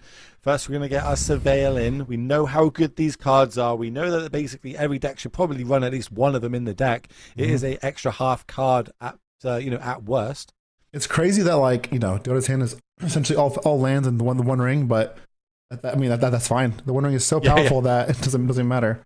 Like that's enough. That's it. That's good. Exactly. Done. That is enough. Comes down. The One Ring that you never actually end up seeing one copy of is going to give us protection from everything until the start of our next turn. And we're going to put a temptation counter on it. Yep. Does find a Flage, which you must admit is probably one of the best cards in this matchup. Yeah, Flage and Omnath are both great outside the One Ring. I like the main phase activation here because it stops us from getting Bowmastered and getting extra counter, so that's also solid. We can see Imp Raptor. We get to see one of the cheapest Cascade spells essentially ever to see who we hit. Well, we only revealed 2, so we must have hit something. It's an Ajani off the top. That's got to be one of the best hits, yeah. Because now we can Ajani the cat if you want and transform Ajani into a Planeswalker. Yeah, we kind of use that as the protection spell. Use this Bowmaster to kill our own cat token to flip the Ajani in response to a Flage or a Ren in 6 activation, etc. So now we do we flash on the Bowmasters or do we wait? This is what Gorzon is thinking. Do we want extra trigger off Bowmasters, like 2 of them, or do I wait? That's interesting. What do you like here? I feel like I'd be greedy enough to fire this off. I would fire it off. We know that Dota has the Purge, but I'd fire it off now before they do more cards. So we're going to do this. Go 1 to face. Yep, and then see what happens after that. And then it's going to eat that Purge, which means that we don't get to flip our Ajani. Solitude is what we found, as well as 6 off the top. And there's 6. 6 is the one that can loop the One Ring, and I'm not sure that Gorzon can beat a looped ring. Well, maybe not even a Flage. Flage is going to come down. That's here. Also good. Do that Lightning Helix effect, so we're going to gain 3 life while doing 3 damage. Ajani is the card we're targeting, so just leaving 5 power left on the battlefield. We draw our own Flage on the other side. Okay, we also have to be careful though, because we are running out of energy. We have none left. Is that correct? I think Gorzon has none. You're right. No energy left. I do want to say that this is we see the Ob Nixilis is in this deck, and we saw it was used to great effect in game number 1 here. But the downside of taking something like the Mirror Breaker out of your deck is when you get all these redundant lands in your hand, you've got no way of filtering them out and turning them into more cards off the top of your deck. So there is a plus and a negative to having some of these powerful cards in your deck and swapping them out. Also, our black is turned off. We have no black mana anymore because we have no energy. So these Aether Hubs only tap for colorless. So our Mixless doesn't even do anything at this point. Go another 3 cards deeper. Find another Flage, another ring, and another 6. Ring, another 6. Yeah, this looks. We are a 6, but I like just the one ring. I don't think Gorzone can beat. There's no like Bone Crusher Giant, no Questing Beast. We know that much, so. I don't know. I think I get the Flage back out the graveyard here. Go that's back up fair. to, that's true. Yes. Yeah, go back up to 9. We've also got a 2-drop, so we can potentially get down on the red and 6 if we want to. We've got Flage plus Solitude in case anything crazy is going to happen. We can get another creature off the battlefield. And we're getting Sun Cleanser as well. Yeah, I forgot. I missed the Flage in the graveyard. But Sun Cleanser also goes back 2, which is another blocker and no more energy. Yeah, this looks like all but wrapped up. And again, this all because of the One Ring. Dota had one ring literally and just a bunch of lands, and then just went off with One Ring. What a crazy card! Yeah, it's extremely good. Looks like we're going to go to discard. We're deciding what do we want to get rid of here. Well, these cards are great. Looks like 6 because we've got another copy in our hand. Planes off the top. Not what we want to see here. Wrong. Sorry, Orcish Bowmaster off the top. Still even worse. Can't even cast it. Is it even worse here? How does that work in the face of this One Ring? One Ring is going to do another 3 damage in the upkeep. That means it drops to 6. We have no black mana. We have no black mana to cast the Bowmasters. Doesn't matter, right? That is exactly right. And we now can't even gain it if we tried. Yeah, it's rough. The wheels are spinning right now, but it looks like we're going to go to a game 3. And I love game 3s of high-level Magic because both these players are 4-0, battling out for that 5-0. So they're in the prizes. But how good is that prize going to be? That is what we're working out in this matchup right now. Because being 5-0 and then going to 5-1 is a lot better than being 4-1 then going to 5-1. It's actually an extra 150 big uns in their account at the end of the day. And then they're playing for the $1,250 too. So yeah, well, that's the grand prize. That's right. The big one. I'm saying the winner plays for that, and if they lose, they get extra 150. So winning here is a pretty big deal, both ways. Is there a way that we can, get back into this? Our life total is still pretty high. We're at 23 life. Omnath is now found, so I'll probably eat the words that I just said out loud about getting back into this game because, we know how good Omnath can be. We know how good it is with fetch lands. We can even just gain 4 life here, generate more. That's enough. Scoop it up. Going to be going to a game 3, so we get to look at their sideboards one more time. So they just took down game number 2 there. Let's have a look at Dota's list. This 4-color domain list is what I'm going to go with it. We saw the Celestial Purgers come out. We saw the Sun Cleansers come in. Is there anything else you would like here now that we're going to be on the draw, not the play? Absolutely not. No, just Purgers are great. Sun Cleansers are great, and that is it. I think the only thing I don't really like here is Teferis, which I imagine Dota probably cut, especially on the draw. It just seems way too slow. Purgers and Sun Cleansers is what I am going for. Let's go. Well, let's not. But it looks like both players agreed so quickly that they just clicked submit. No sideboarding needed there as we get back down to the matchup. Now, best 1-drop of all time. What are you saying? I always say it's Ragavan. Obviously, it's on a bit of a downcline at the minute, but this card is so good on the play, especially, and we're going to see it now. Best 1-drop creature, or do you think it's better than Jeffite Shaman? So are we doing best 1-drop creature or best 1-drop of all time? Best 1-drop creature in modern. Let's start with that. In modern. All right. It's off the top. It's Deathrite or Shaman. I still think Deathrite is better overall.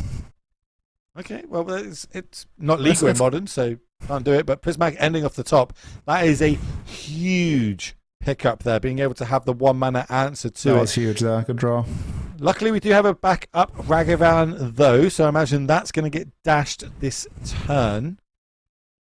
Let's see what we hit. Kind of the extra mode, so it will generate a treasure token, plus give us the top card of the library, which was just another Prismatic Ending. Ironically, another answer to Ragavan. Ragavan's going to go back to hand. It has ramped us a little bit. Have we just hit 3 Prismatic Endings in the row?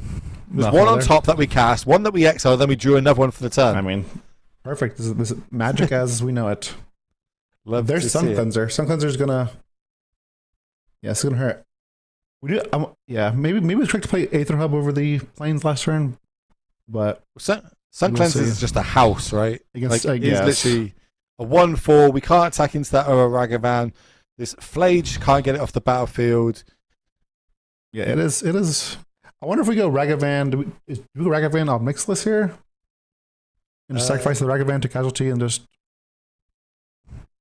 Yeah, Yeah, like it. I mean, yeah, what else are we going to do, right? We just start going.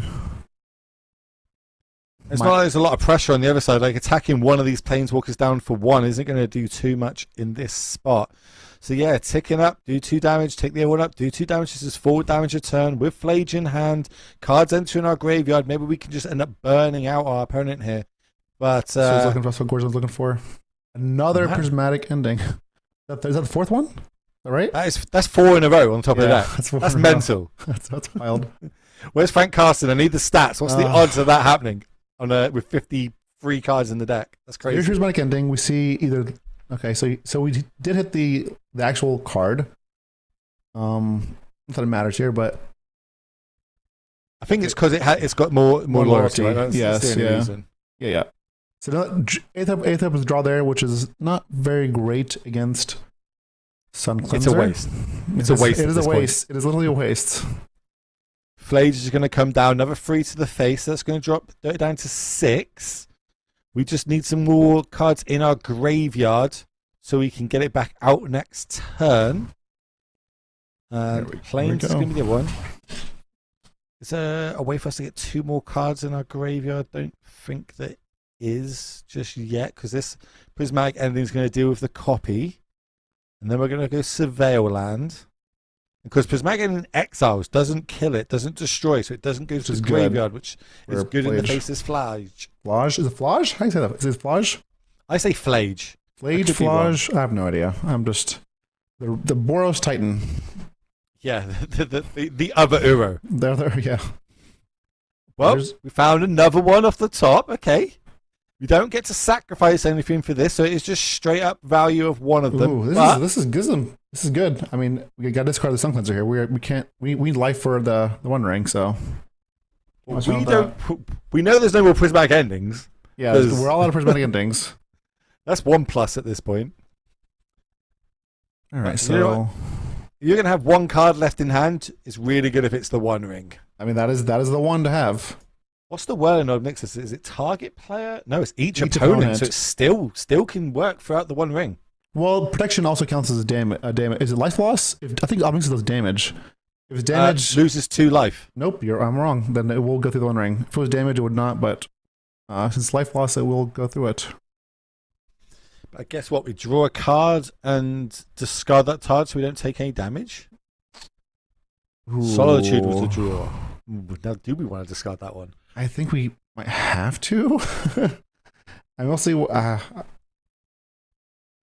it depends this is actually interesting. This is actually an interesting One Ring game because 5 life and more burn. Oh, ooh, baby. Oh, and that, like you said, no, it works. Well, no, yeah, it does work. Oh, well, it's cleanser, but not ring. Okay, so discard the solitude. And we gotta kill the Sun Cleanser, right? Yeah, Sun Cleanser. That means we will get the 2 energy. Plus, we can play the Aether Hub in hand. You get 3 energy. There's no Fable of the Mirror Breakers in this list. There's no point keeping the redundant lands in hand to discard later on.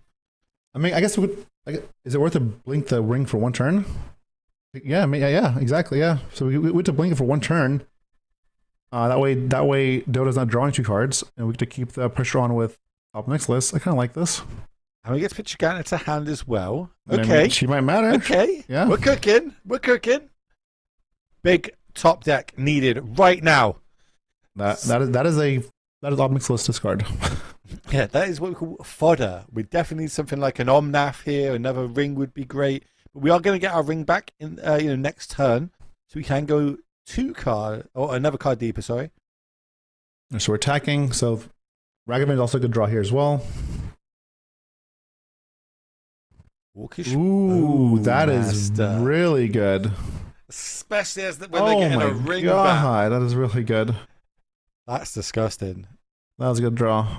Oh, this is Everything's coming up Millhouse right now. By the way, I was told you how much I love this Obnixilis and how much I think it's such a cool card. Yeah. This honestly, it looks great.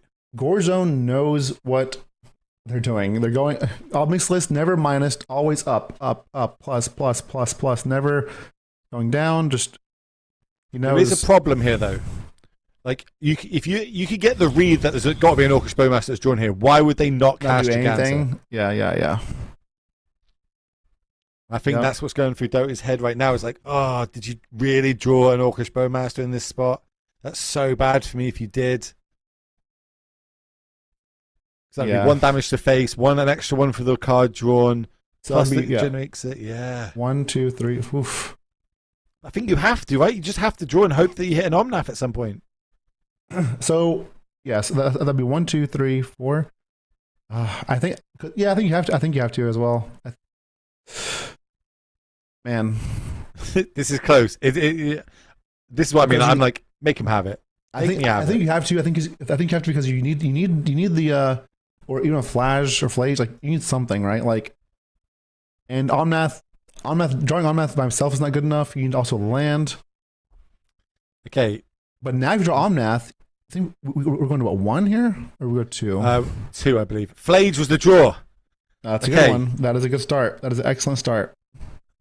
So in our upkeep, we go down to 2. Yes. Then we. Okay, that is actually fantastic. That's draw for turn. It's a fetch land. All right. We get to eat the Bowmaster. We go back to up to 5. I think to draw 2 more cards. I was going to ask, would you go to attack there? Attack with the... Oh, so this is a 2/2. Yeah, they just block with that. That's fine. I was thinking maybe there's a chance we can get the Obnixilis off the battlefield this turn, but... I see. Doesn't look like it. Having to get that... I guess it's Bowmaster, so then we can use the ring again. That was a good draw. Because Omnath even hurts us a little bit if we don't draw. Because we draw, then Bowmaster just shoots us. But then if we shoot the Orcish Bowmaster, there's a Flage in the graveyard on the other side that can come back out of it. This would be the 5th card type in the graveyard. That is true.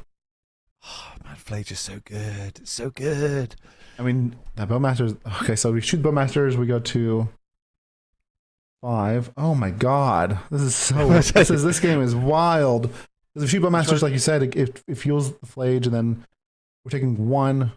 Do we have to hit, like, a Leyline's Binding? Does that change anything here? We don't have the mana to cast an Omnath anymore. This is a heck of a decision. We're going to go with the Bowmaster. Makes sense because we need to draw more cards to be in with a chance. And we need to hold this land for Obnixilis. We can't just... Oh, here we go. We can't just... Wow, we got the Celestial Purge. We can get the Obnixilis off the battlefield. But then we die to the Flage that's in the graveyard because that would do 3 damage to us plus the 2 for the ring. So we just pass, right? We just pass, discard the land to Obnixilis. We're still dead. Yeah, like we're just dead on my board, god! Right? Wow, what an insane game! That was such a cool game, and we saw Obnixilis was great in every single game we saw it cast in. I think 4 copies. It was really well played on both sides, but I just think the way the cards have lined out, we're going to see Gorezone be able to take this one down. Chat asking, did anybody submit Nadu? No. Nadu is completely banned in today's tournament. Not in Modern in general, just in today's tournament here on MTGO Creator Showdown. Ooh, yeah, I think they're going for all the lines in their head. How can I sequence this? What do I need to happen for things to go right? Like, you need a little bit of greed, I suppose, on the other side. Purge, pointing at the Obnixilis. Maybe if we had flaged the token, then we can't ring. So that's rough. Yeah, but say then we couldn't use the ring. I think we've just been locked out in every angle here. Yeah, that was unfortunate. Mountain was the draw, which basically locks in this Flage being cast out of the graveyard. I imagine those 3 points are going to be going to the face. Dropping Dota down to 2 in that ring. Well, it's got 2 counters on it. So can we gain life? Is it speed? Like, can we draw 3 cards in? There's no helix. Let me see. Solitude. Oh, Solitude could do it. Killing our own Solitude get us out of this. We go 3-2. I don't know. Draw 2 Solitudes. Because we only draw 1, right? You gain life equal to its power, I believe, and it's only got 1 power. Maybe if you draw 2 Solitudes, if you draw 3 cards, no, it's not enough either. It would need to be double Solitude plus white card, I think. Is that even good enough? Well, then you can place hardcast Solitude, dealing with the Flayed, and then pitch. You can ditch the other one. Yeah, that's has to be. So we have to. We can't fetch. We can't fetch. Just got to untap. And trigger on stack. Draw 3. Here we go. Chat's thinking of Consign to Memory. Consign to Memory can target. Oh man, so close. We lose 3, go to 3. We can't target itself. Oh my god. No, I don't think that's so close. Yeah, no, because so we got lucky. Good. I mean, good. Dota played their outs. So that is. Well, that's all you can do. Like you can do, right? You can Solitude. Yeah. Like my head is in my hands. That was so close. Such a good game, but Gonzo's going to be taking this one down. Players. Yeah, that was insane. Gorzone again, just going face with that Obnix list, continuing, never minusing, knowing what the game plan is. Like if Gorzone had minused once with the Obnix list, that's 2 more life to work with, and every life matter we saw because it was exact lethal for Gorzone. That was honestly beautifully played on both sides. That was a great match. Beautiful magic is what you're saying there, and you're seeing it right now. Congratulations to them. They're advancing to a 5-0 record, so they are, 1 game away from winning that top prize. 6-0 record, 1,250 big uns. That's gonna be interesting to see how that goes. But more importantly, right now we've got another feature match for all you beautiful people at home. So let's move straight down to it. I'm excited. Let's see.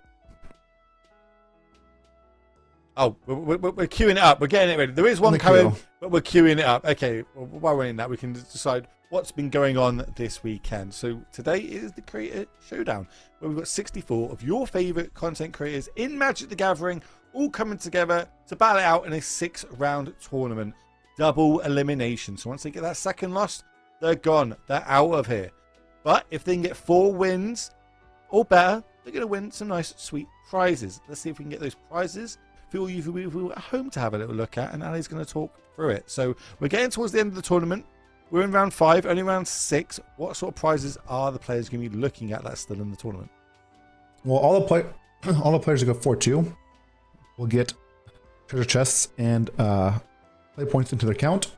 Also get a sheet of the Modern Horizons 3, right? So they'll get the sheet of every single card from Modern Horizons, a singleton one. Mm-hmm. All the ones that go 5-1 will get I believe is it. All right, game. Sorry, I was midway through taking a sip of my lovely cocktail here because we are in the club after all. Oh, yeah, there we go. Tron, Alan go same versus Maria. Yeah, we've seen Alan go same early on today. Was able to take the W, and Maria absolutely killing it. This I don't know what we're calling this. It's just like a Demir mid-range tempo deck. There's so much counter magic in it, but also so many spells that have got flash in them. We see Orcish Bowmaster and Drown the Lock left up here. Well, this is I feel like Alan Go Same has just picked a pretty good deck choice for this event. You would say that though. I mean, say that. I see a lot of control. It's good for versus control stuff that does stuff. Even we counter it. So. Well, I'm going to go Team Maria here. I love this deck list. More importantly, because it has got Psychic Frog in it, and I love me some Psychic Frogs.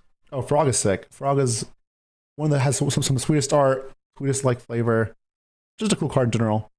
So how about this? Look, because it's command, because we did it for 1, that means the CMC is going to be free, which means it can be drowned in the locked. But we can just do it again for 1 again. We have another causeless command in hand. And Temple, like we said earlier, adds Eldrazi mana, and causeless command is an Eldrazi spell, so we can do command for 1 here. Maybe we're debating casting Dismember, but we'll see.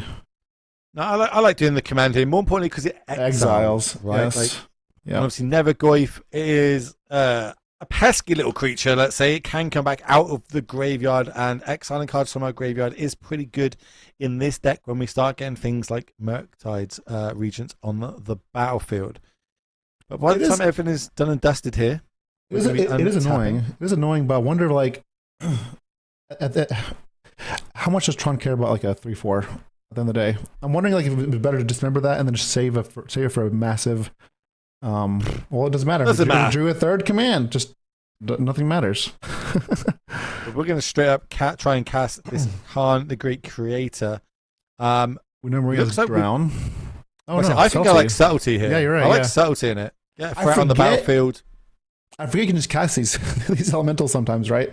You just seem for free, but you can just cast them. So yeah, here we go. So we get to choose top or bottom. I guess saying that in this set we still need lands. Do you think you top or bottom it there? I would bottom Karn there. I have enough gas in my hand. I need to draw something else. I would bottom there. Well, on the other side, Maria drawing maybe a few too many lands, more than she would like, but does have up Counter Magic and Orcish Bowmaster. But that Drown the Lock does have a downside. It's only to the amount of cards that are in the graveyard. Currently it's 5. So we cannot counter anything with CMC 6 or more just yet. We did bottom the Karn. And we rewarded with a Soul Land. We drew Ugin's Labyrinth, which is going to allow us to cast Devourer of Destiny, Exile the Subtlety, which can't be drowned, like you said, because we have only 5 cards in the graveyard. Like, obviously, you play a lot of Tron. This is one of the new cards that are kind of in the meta because of MH3. How good is this card in these Tron decks? The card itself is medium, but it becomes really good. It becomes really, really good with Ugin's Labyrinth. It is those two cards together that it makes both those cards. Devourer and Ugin's Labyrinth just go together like me and you. You know what I'm saying? Oh, they're that good? It's that good. Oh, damn. A match made in Tron Heaven. I doubt you ever see me in Tron Heaven, but here we are. Well, maybe I'll sneak in with some infect counters or something like that. But we're flooding over on Maria's side. We need to get her some armbands. This is not where you want to be at 1-1 in Game 3, playing to try and get yourself to a 5-0 record. And passing the turn back, another Ulamog. We can't cast that, right? 1, 2, 3, 4, 5, 6, 7, 8.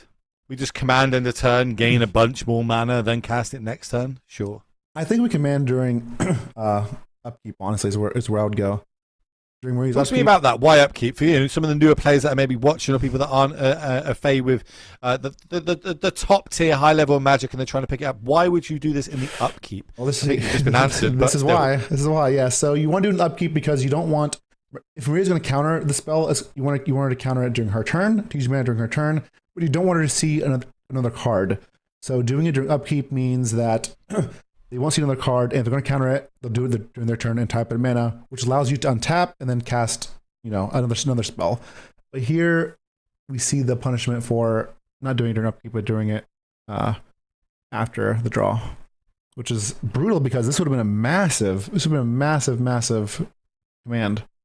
Oh, it would have been game winning. Yeah, it literally would have been game winning if you untap with an hard cast an Ulamog. Like that's just pretty much game. Like there's no cards in the deck to get it off the battlefield once it hits the battlefield. But here we go. We're going to see this Sun of Memory doing some work. 1 mana counter spell. Also, this is the 4th command, by the way. Look at him stacked up in the graveyard. Beautiful. Hold on. Are we clicking that Drown the Locks? There's no way, right? Wait. We that's for 1, 2, 1, 2, 3. Oh wow! Wait, what? Is that enough? X equals 4 to 6. It's CMC 6, right? Yeah. You're right. Yeah. Whew. Look, I think basically you weren't able to target it. That's why we didn't see the full follow through for that Drown there. Another card in the graveyard, so we're up to 6. This Drown Lock is slightly getting better every single time. 1 card type away from being able to get this 6/6 on the battlefield into that graveyard. Slowly but surely. This Devourer is coming in. Yeah, 6 every turn. It's going to win this race against this lonely 1/1 Orcish Bowmaster. Mm-hmm. And if Maria puts more pressure on, more on the board, we see that Island Go Same has the. All it does to wipe the man, a third land in a row that we've seen. That is not what we want to see. Yeah, we're going to have to get us some armbands at this point. It's maybe even a snorkel set. The amount of flooding that's going on that side, just passing the turn. And I like keeping these redundant lands in hand. Right, we've got Psychic Frogs in our deck. We can use it for discard fodder for that if we need to grow the frog. But here comes another 6 pointed decks of damage. Can't take too many hits like this. Another talisman over on the side for Islands Go Same. 4, 5, 6, 7, 8, 9. We're one short from Ulamog, am I correct? So 4, 5, 6, 7, 8. Yeah, so one more land, we can just hard cast Ulamog. Another drown is not what we wanted. We might have to just block with his Bowmasters. That will, yeah, I think we have to. Yeah, I think best case scenario here is we hold back the Bowmasters like this to block. We see Islands Go Same, dismember it in end of turn, which puts the 7th card type in the graveyard, which turns on the drowns. But playing around it nicely, also doesn't need to fire off any of our spells when we know that this Orcust Bowmaster's on blocking duty. There's the card, the One Ring, which is can be countered, but we're still under pressure from the Devourer of Destiny as well. Well, I suppose if One Ring gets cast, we can counter the One Ring and destroy the Destiny as well in the same turn. That is nice. Then we were at the mercy of Ulamog eventually, but you got what you got to do. That is Tron. That's the other sketch. This is you're still in a good position, but even in this spot, we're still top decking. So now we can counter that. Here we are. Fire it off. Yeah, again, just a great deck choice for this tournament. We've seen a lot of mid-range decks, a lot of control decks. Again, just normal. Another wow. I'm sorry. How many land do we play in this deck? Let me have a look. That's unfortunate. We're only playing 18 lands in this deck as well. That's unlucky. 1, 2, 3, 4, 5, 6, 7, 8, 9, 10, 11 lands have been seen in the top 20 cards. Unfortunate. That is rough. Well, here comes Ulamog. Which, I mean, I guess it just eats 2 lands. It's not a big deal, right? So we're holding the Drown lock. Oh, man. Yeah, this is game. I literally... Yeah, I don't know if there's anything else we can draw, yeah. I guess we could draw a sink to bounce. No, we can't because that's in play. Yeah. Yeah, it's game. We're scooping this up. We're going to see Islands Go Same, advancing to a 5-0 record momentarily. Just, at the key turns, drawing those extra lands, it's just not going to get it done. We're taking out the basic. We're taking out the Surveyor land. And there's no More rings. importantly, though, there's a 10-10 on the battlefield. Yeah. Are there any rings on Maria's side or no? Nope. Yeah, okay, so yeah. No, that's it. You're right. There is nothing. Let me look at the sideboard, just have a little look. There's a toxic deluge. Yeah, perfect. That would be... Not ideal in this situation. Rough. I suppose a blocker. Orcust Bowmaster makes blockers. Yeah, it does. We lose half our library, but well, that doesn't matter. Half library is nothing. That's a small detail. Don't worry Small, about that. Yes. Yeah. No, we're done. Having cards in your deck to win a game, don't worry about that too much. But yeah, we're going to be scooping it up. Islands Go Same, taking this down, advancing to the 5-0 record, which means just going to be 1 game away from winning today's top prize. So huge congrats to them as Maria, consolation prize still 4-1, still battling out, still going to be in contention of getting yourself some nice monies on this beautiful Saturday that we're bringing you. Welcome back, ladies and gentlemen. Welcome to the club. I'll toast to that. Hope you're all having a good one on this beautiful Saturday. Cheers. Cheers to you and me. Well, cheers to both of us, and cheers to Beacon, because I'm going to be doing a little giveaway, which means that everybody in chat is going to be in the chance of winning today's big prize, which is this microphone that you see on screen. Give me a second to type this out. What obviously the word is going to be Beacon. Giveaway is now live, so type the word Beacon in chat for being of a chance of winning this microphone that you see courtesy of Beacon, one of today's sponsors. Huge shout out to them. If it wasn't for sponsors chat, then we wouldn't be able to have these awesome events like MTGO Creator Showdown. So I hope that you're all enjoying this, and thank you for tuning in today. Of course, we're going to have one of these every single month, so make sure you do stick around, hit that follow button. If you haven't hit that follow button, I don't know about you, Ali, but I think I need a top-up. So I think we should have a little break. It's your round. Go to the bar, get us some drinks, and we'll come back and pick us some winners of not only this giveaway, but also find out which players are going to be 6-0 and taking out that top prize. I'm excited. Don't go anywhere, chat.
Yo,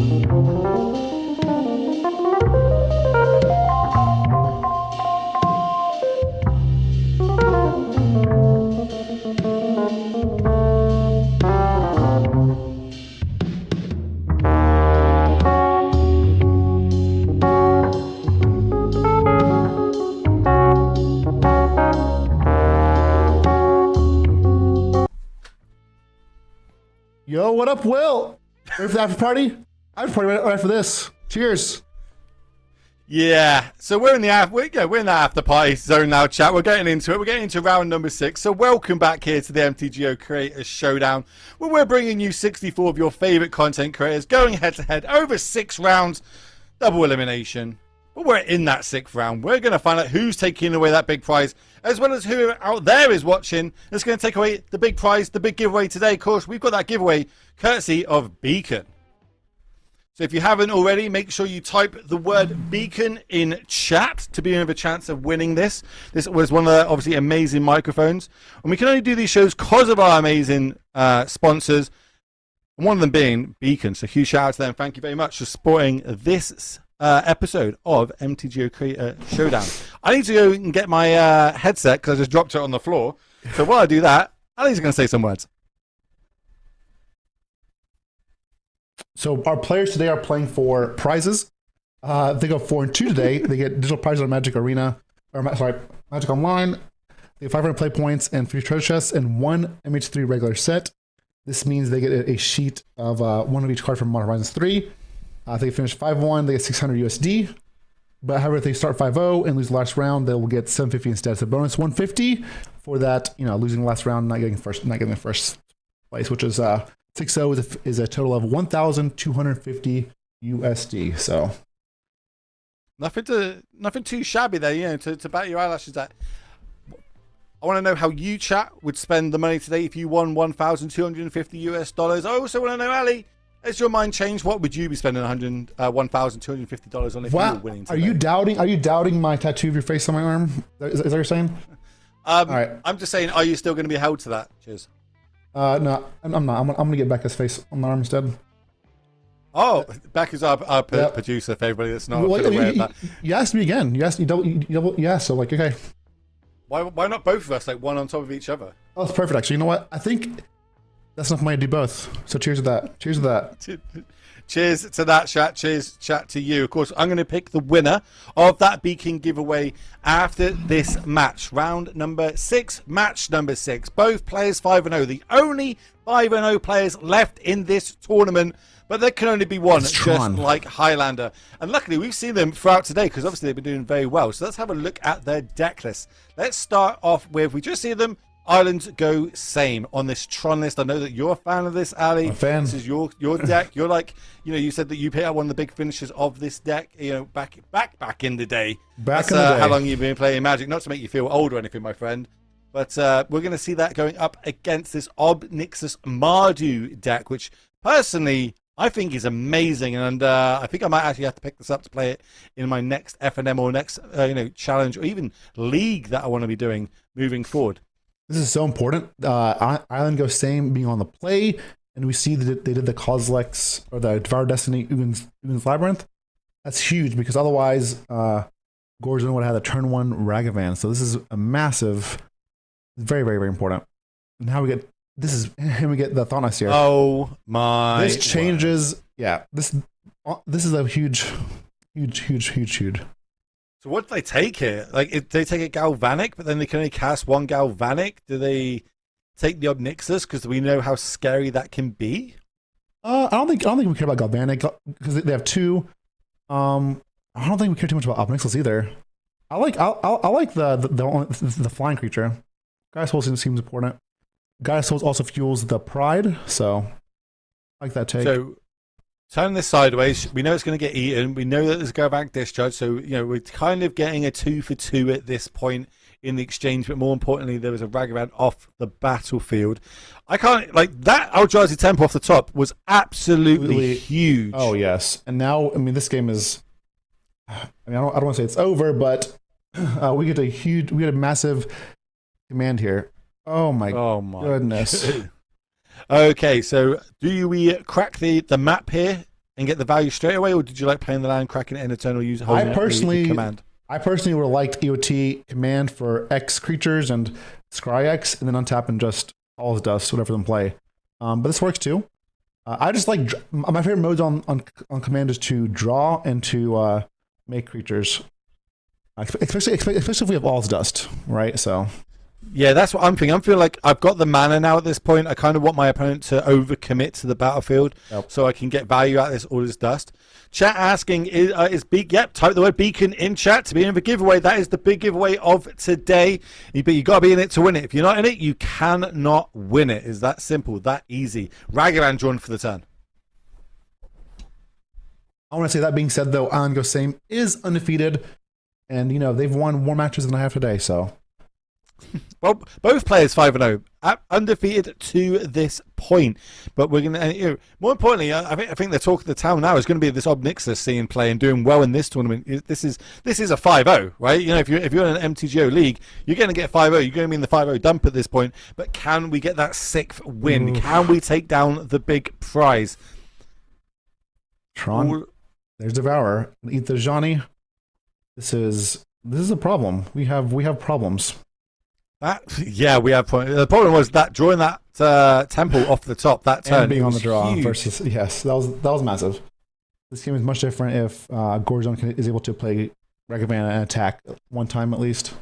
So we attack the cat into the Eldrazi. We know about the other discharge, so we're just going to take the 2. We're not going to block it. We'd much rather be able to deal 6 damage than prevent the 2 damage. Here comes Ragavan, not dashed, just out as a simple 2/1. Yeah, we have All's Dust. I don't mind. Yeah, taking damage here is great. We can just clean up here with the dust and then get in there.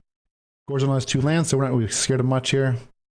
I'm having a look at the sideboard. What can we get with this Karn? We could go Karn, take down, get a Chalice of the Void, and play Chalice on 1. Yeah, I like going a little bigger. I like either getting Ring or Titan. Sunny Titan also closes out the game here. Oh yeah, Sunny Titan would be huge. 1 Ring, Worm Coil is also solid. I think honestly, I think it's Titan more than anything else. Here you get something else, but I think you want to get Titan in case Chalice for 1. Chalice on 1. We do know about the Galvanic discharge, so. They want to. I'm going to lock that out, which is fair. Gorzone decks all basically 1 drop and 2 drop, so. Yeah, you're going to eat a creature at this point. Another 1 drop drawn, not ideal, and don't have the 3rd land, not ideal. Actually, I was wrong. I'm going to say it's correct because if they get Chalice here, they ensure Karn lives. Whereas if you get Titan first, they can just go out and discharge Karn. So I was incorrect there. What about the Chalice versus the Titans? Well, so. very, very quick game 1 there by Islands Go Same. Taking it down means that we're going to go into game number 2. 1 game away from being able to win that top prize. So let's have a little look at their deck list, the full 75 that they have brought to this tournament. We've seen it a few times throughout today already. Does play Karn in the main. Sometimes you see some multiples, but this one just 15 one-ofs in the sideboard. And as much as I'm not a huge fan of the Tron, I do love just 15 one-ofs in the sideboard. It was great, especially with Karn as your planeswalker. So here we could bring in some things, but I don't think you'd necessarily do. Like if you want to, bring in cards that you probably won't wish for. For example, you could bring in maybe Haywire Might if you wanted just something to block and maybe gain life and trade with. But I don't think we do. The only thing I might bring in is maybe Walking Ballista over something that costs a lot of mana. Yeah, I think you're right. Especially if we get a draw like that, as in we basically just went 2 mana land, 2 mana land, 2 mana land, big spells, too much to go down. Your opponent's missing on lands on the other side.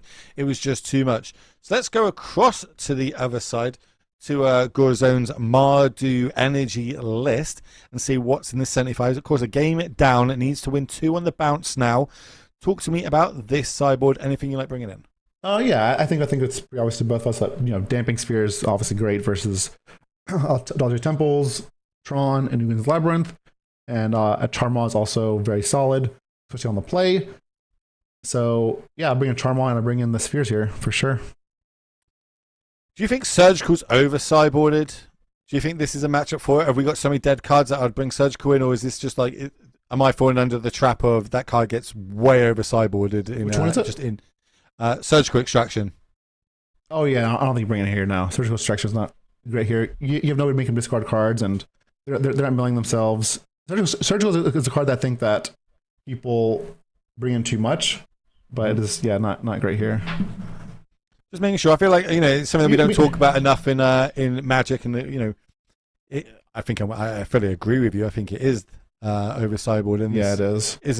We don't have that much land destruction to be able to actually try and get a Tron piece out of the way, and even without a certain set of Tron pieces, we know how powerful this deck can be with Ugin's Labyrinths and Eldrazi Temples moving forward.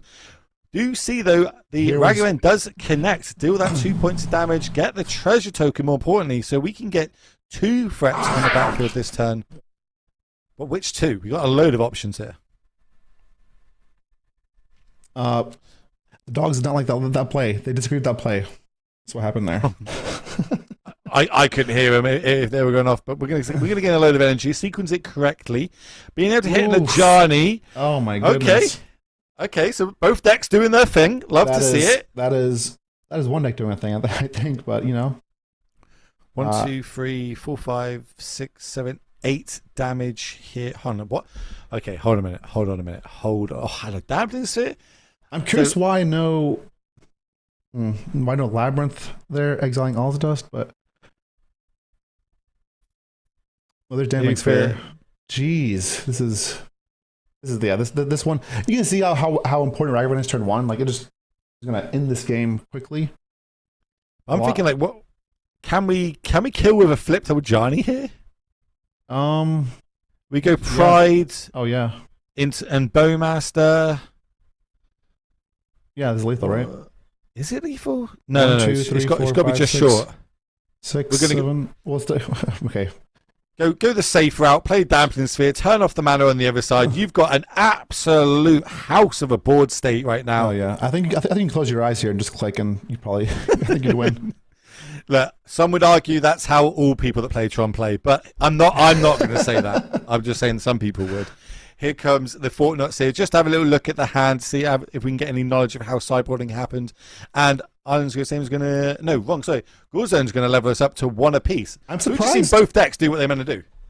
Absolutely. I am actually surprised that Island Same kept that hand, because there was no Ugin's Labyrinth turn 1, because they kept a 7-card hand, and there's no Tron turn 3, and there's not much removal, so I'm surprised that that hand was kept, and no Temple. I feel like we should probably mulligan that hand, because we know that Origin is aggressive and can get from get early. I feel like one mulligan is basically free, maybe even 2. Just find something to get going, especially on the draw. Well, let's get their deck list up on the screen. Let's go for Irons Go Same's list on the screen. You can talk to me of what you think the perfect... Let's go 6-card hand. Like, if you got 7 cards, or in fact, we're going to go straight down to the game. The players are quicker than we are. Talk to me about this. Come on. Oh, I thought it was Natty Tron. No, it's not Natural Tron. No. Honestly, even this hand, I would personally ship it, but because we're not doing anything. Like... See, I'm over on the other side thinking I would mulligan a hand probably that doesn't have Return 1 Ragavan. Yes, absolutely. Ragavan is massive in this list, so I agree with you. Everyone tune in. We do welcome you all. Hope you're having a good time watching all the content creators taking part in this event today. We are here now in round 6. These are our 2 undefeated players, and we are in game at number 3. $1,250 going to the winner. Loser, well, they get 750, so it's not bad for on this Saturday. Maybe they can come join us in the club as we see a turn 1 Ragavan. There it is. There's Ragavan. The draw for us is the same as Useju and Karn. Not what we want here. We'll see what Ragavan hits. Ragavan's we're going wide. Yeah, Ragavan's going to mine. Hit the mine here, right? One time. Come on.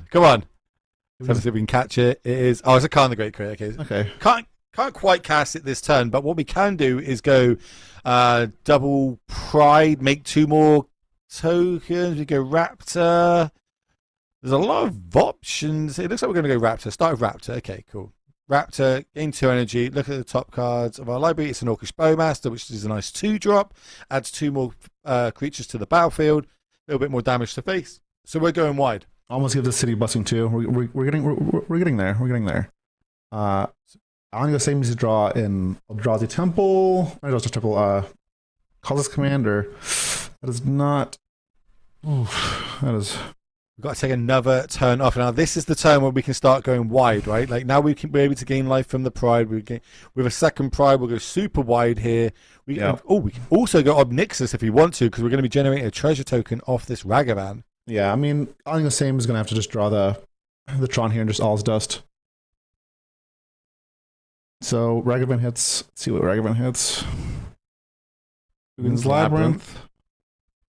Wouldn't be good enough in this spot, I don't think. No, I don't think so. I mean, no, we definitely need a mine in order to dust here. Oh, yeah, we're going to go with the Obnixus. We're going to sacrifice the token, so we do get 2 Obnixuses here. One is a copy, non-legendary. The other is the legendary one we cast, ticking up, making discard happen so we don't take any life points. Wellbreaker is going to be the first discard. We could also draw the One Ring. One Ring also is a fog, buys us time. So that could yes, be good as well. As much as it does help us through an Orcish Bowmaster and double Obnixus, but that's the One Ring off the top as you said it. There it is. You said it. Okay, well, it's better than nothing. It's literally better than nothing right now. It takes the pressure off a turn slightly. It does. I mean, honestly, it could be enough. I think we can Sowing, get the Tron piece, and One Ring, and the next turn we get All's Dust and just wipe the board completely. So this is actually fantastic because now we can finish Tron, and we get the One Ring in play. And this is huge. We are at 10 though, and we do see a Flage in the opponent's hand, and we know Obnixus gets around the One Ring as well. So not over yet. I'm having a look. Is there anything that we could be drawing here on the other side that we needed? Aether Hub is not it. It does mean that we cast Flage, which might... It only generates 1 energy, which I suppose would be enough if we draw another land off the top. We're at 8. So we pitch Karn maybe 6. Ooh. 6. So yeah, I like Flage face here. Top deck, we can't face. We can't face because the One Ring... no, we can't. You're right. Damn, that One Ring card's really good. The One Ring is really good. Yes, but this is a free draw. It's a free draw, just draw. Because he's going to take the burden off the counter, so absolutely draw here. The draw finds an Urza's Tower. That's good. Orcish Bowmaster can't go face, so we're going to have to ping the creature on the other side. Does generate another token, but we know that is not going to be good enough in the face of this All Is Dust. Ooh. Okay, I also like not committing more resources to the battlefield in this point, playing around the All Is Dust. Oh, we see a sideboard card right here. Fill your Salix. 4 mana. 7 mana. All Is Dust. So, talk to me about All Is Dust and why our creature, even though it's got a green mana pip in it, is not going to die here. So All Is Dust makes every player sacrifices all the colored permanents. Doesn't destroy sacrifices.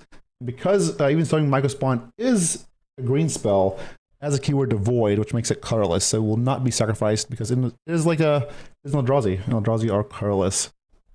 Yeah, the void is definitely the mechanic that you see a lot of. Yeah, that One Ring is good. It does make you forget things at certain times. It's I'm going under that temptation. I kind of know what Frodo feels like at points here, and I imagine that Gorzone is also kind of feeling a little bit what Gollum feels like, as in getting beaten up a lot, because that All Is Dust is huge. How many permanents went to the graveyard? 6 permanents? All of it. Yes. Yeah, the answer is yes. The answer is yes. So we can Karn here. Let me see if I can pull up the... But then, like, we're not out of it, right? Flage? No, Flage put up... Yeah, put them to 3. Also, we remember the ring. What the ring does. So Wormcoil doesn't necessarily win the game. Wormcoil will... Interesting. Wormcoil will end the game because attack. But the problem is, we know the Titan is going to constantly be escaped. So Orcish Bowmaster. Now, do we try and get fancy with this? I don't think I do. I think I go Flage. Well, saying that Flage face with a card on the battlefield. Looking at the graveyard here, there's a Torment's Crypt. so that's easy. We can also get a 1 ring if we want to. We've got enough mana. We could just destroy all the lands on the other side with the respect here. You're killing the Karn because Flage is our out. Karn can get Crypt, which ends the Flage. So I suppose Arena of Glory would be it, right? Is there an Arena of Glory in this list? Are we able to give it haste? There is an Arena of Glory in the list. There we go. But then now that Kozilek's command stops that, right? Because now there's going to be, it can be exiled. Yeah, man, I love these games of Magic. They're so back and forth. Yeah, this game is rough for Gorzone, but Gorzone isn't out quite yet. We could like Pride, block the Wormcoil Engine, and then shoot our Pride with Bowmasters. I also want to rewind you to turn 3, where Gorzone had like a gazillion creatures on the battlefield and planeswalkers, and yet we were able to, get back out from underneath that. And now look at the board state we've currently got. Yeah, all is dust. I think Gorzone played correctly though. I think Gorzone needs to just not play, just go all in. We just go all in. Exile 5 cards from the graveyard, make 5 0/1s, play the Wormcoil Engine. Okay, so Guide of Souls. All right, so we have to. Here we can go Guide of Souls, play the Pride. Oh, we're missing 1 land. We can't actually. We can't shoot the token. I was gonna say we can deny lifelink, but we can't deny lifelink anymore. I mean, I think I'm gonna go same. Gaining 6 life though is gonna be too good. I was wondering if it would be worth going the Pride block Bowmasters, kill our own creature to prevent the lifelink, and then maybe if there's a way we can untapping it damage across, but it's not looking good. Yeah, that's right. It's tough. Yeah. We see the Alex go to 1 as well.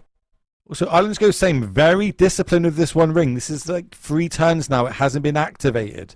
So, very disciplined there. I really like that as well. I like that too. It's like, I'm gonna say it's like, hey, I have everything I need. There's no reason for me to lose any more life. I'm at 6. Now I can ring if I want to, but before there's no reason to. Yeah, now it's fine.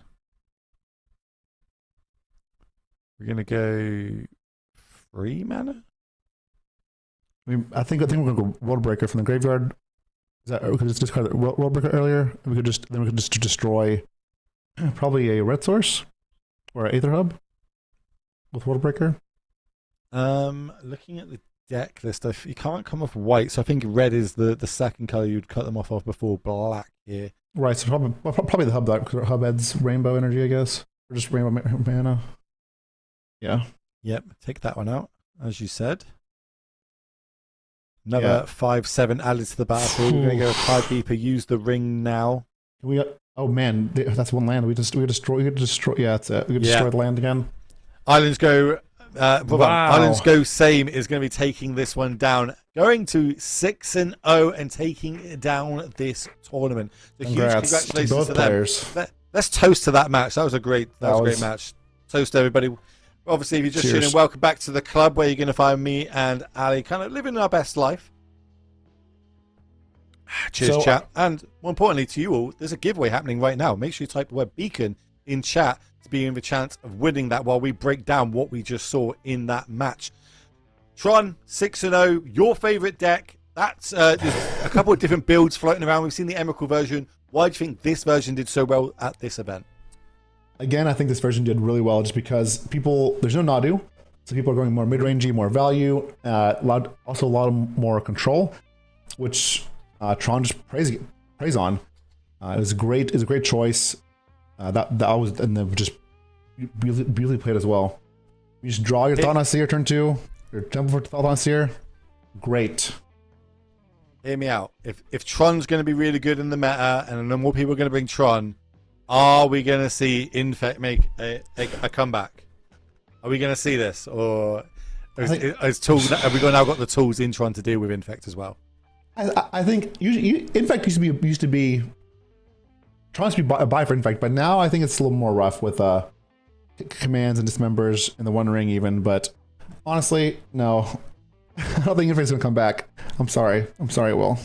Why would you do that to me, dude? You're breaking my heart live on stream. I mean, it's just there's Bowmasters.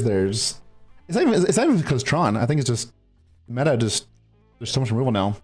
No, you're right. Bowmaster is the actual reason. It's the whole reason why I can't even play it in Legacy anymore. That card is extremely good. So we're going to work out. Maybe we'll be able to get one of the Form 1 players that are battling out for 5-0 on the broadcast. While we work that one out, we're going to pick a winner to this Beacon giveaway.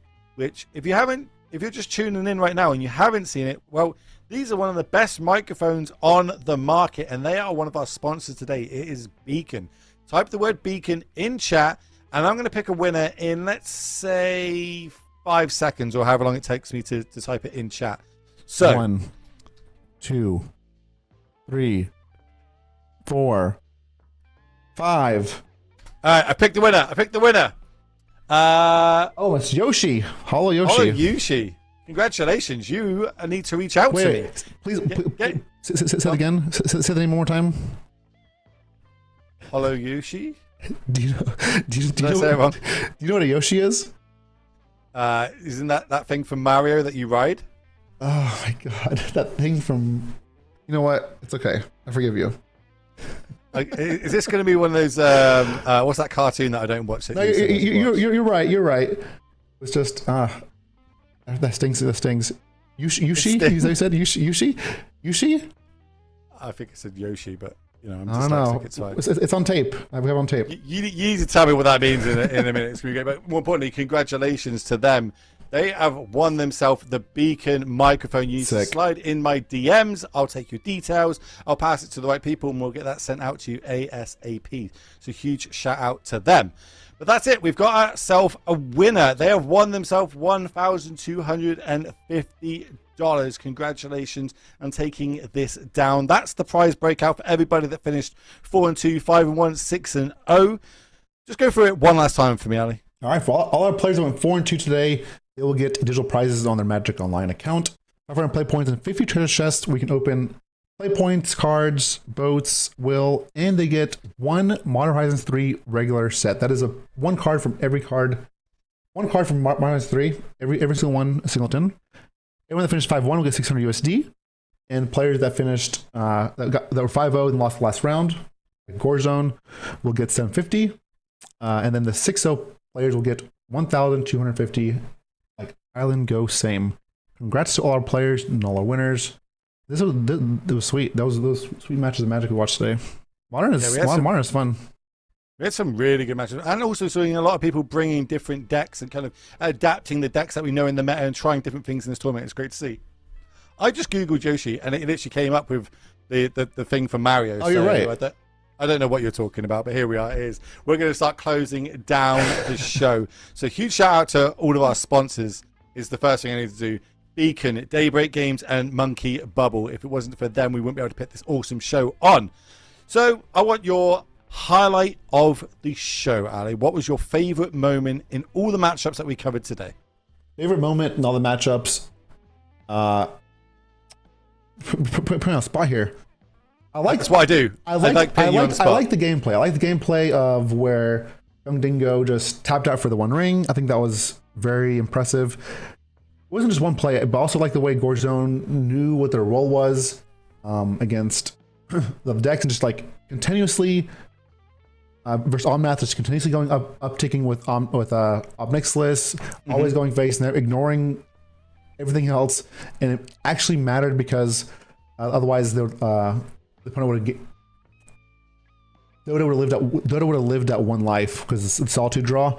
It was just really clean gameplay and very impressive, and it was awesome to watch. It was not one play, it was just how people played, and that was very impressive. I like that. Okay, and my last question to you for today, I'm going to put you on the spot one last time. Sure. Is what is your card of the tournament? What card has impressed you the most of all the Magic that we've watched? The card that impressed me the most of all the Magic, honestly, I'm just going to say Causeless Command. When that card first came out, I thought it was like not that great. The card has been very impressive. Being Eldrazi, it can killing creatures, making blockers, making mana, exiling Phlages in the graveyard, as we saw there. It just does a lot. Even for if you need lands, if you have one temple, you can just pay 2 mana to at least to just draw a card, which isn't great, but hey, one mana draw a card. That's an option. And everything else is upside. That card was actually very impressive, and I'm sorry for doubting you, Command. It is because, you know, I mean, normally you think they tap out or they pass the turn, they've got no interaction, but it is an instant speed interaction for these Tron decks. It gives them so much extra value. It is really, really good card and shout out. So on that one, I'm going to go over today's announcement before we end today. So we had an announcement today from Daybreak Games that we broke live on this channel, on this stream. And it is for all you Duel Commander players out there. I think you're going to like this. So I'm going to read it out to all you beautiful people. Have you ever wanted to bow out on the most competitive frontier of Commander's multiverse? If so, get ready for the debut of Duel Commander format coming to Magic Online. With thousands of fans across the world, including hundreds of players battling out in the French National Duel Commander Championships in Châteauroux this weekend, France, we're excited to bring the high power game to MTGO. That is right, ladies and gentlemen, it's coming to MTGO. Featuring the best of 3 matches, starting at 20 life, and a unique rule set. Duel Commander will have both the casual rooms as well as league play. So brew your best 100 card creations and get ready to battle starting the downtime of Wednesday the 24th. So Wednesday 24th is where it's going to go live. You can battle it out in 1v1 Duel Commander against your friends, your opponent, go in leagues. You can see me versus Ali, Slivers versus whatever he brings. It doesn't matter because I'm going to beat him. It is what it is. Don't hate the player, hate the game. It's coming out. Oh, what have I got around me? I've got a Pride in front of me. We've just seen that do real good work. That doesn't work. Yeah. It is what it is. It's fun. But that's for everybody as well. So hopefully, we'll be able to battle not only now in leagues, but you can also play in Duel Commander leagues, which is a huge improvement. Daybreak listen to the fans. They give the fans what they want. So huge shout out, Daybreak. Little round of applause. Big shout out. Thank you, guys. Little toast as we are in the club. And I imagine we've got a lot of raiders recently, and they're probably wondering, what are these two doing on the screen in Ty's tank tops in the club with these? So, one final sip. Cheers. And we're passing...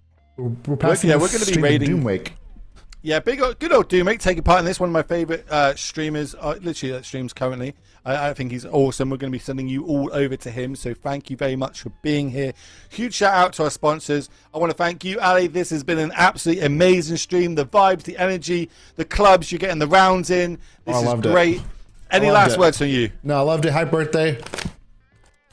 Happy birthday, Doomwake. Doomwake's birthday too, right? Is it? I enjoyed. I don't know. I mean, I have a party here. It is now. It's everyone's birthday. It's your birthday. It's my birthday. It's Jim Davis's birthday. My birthday. Of course it is. And on that one, we'll be back next month. New format. See you then. Have a good one. Peace out, y'all.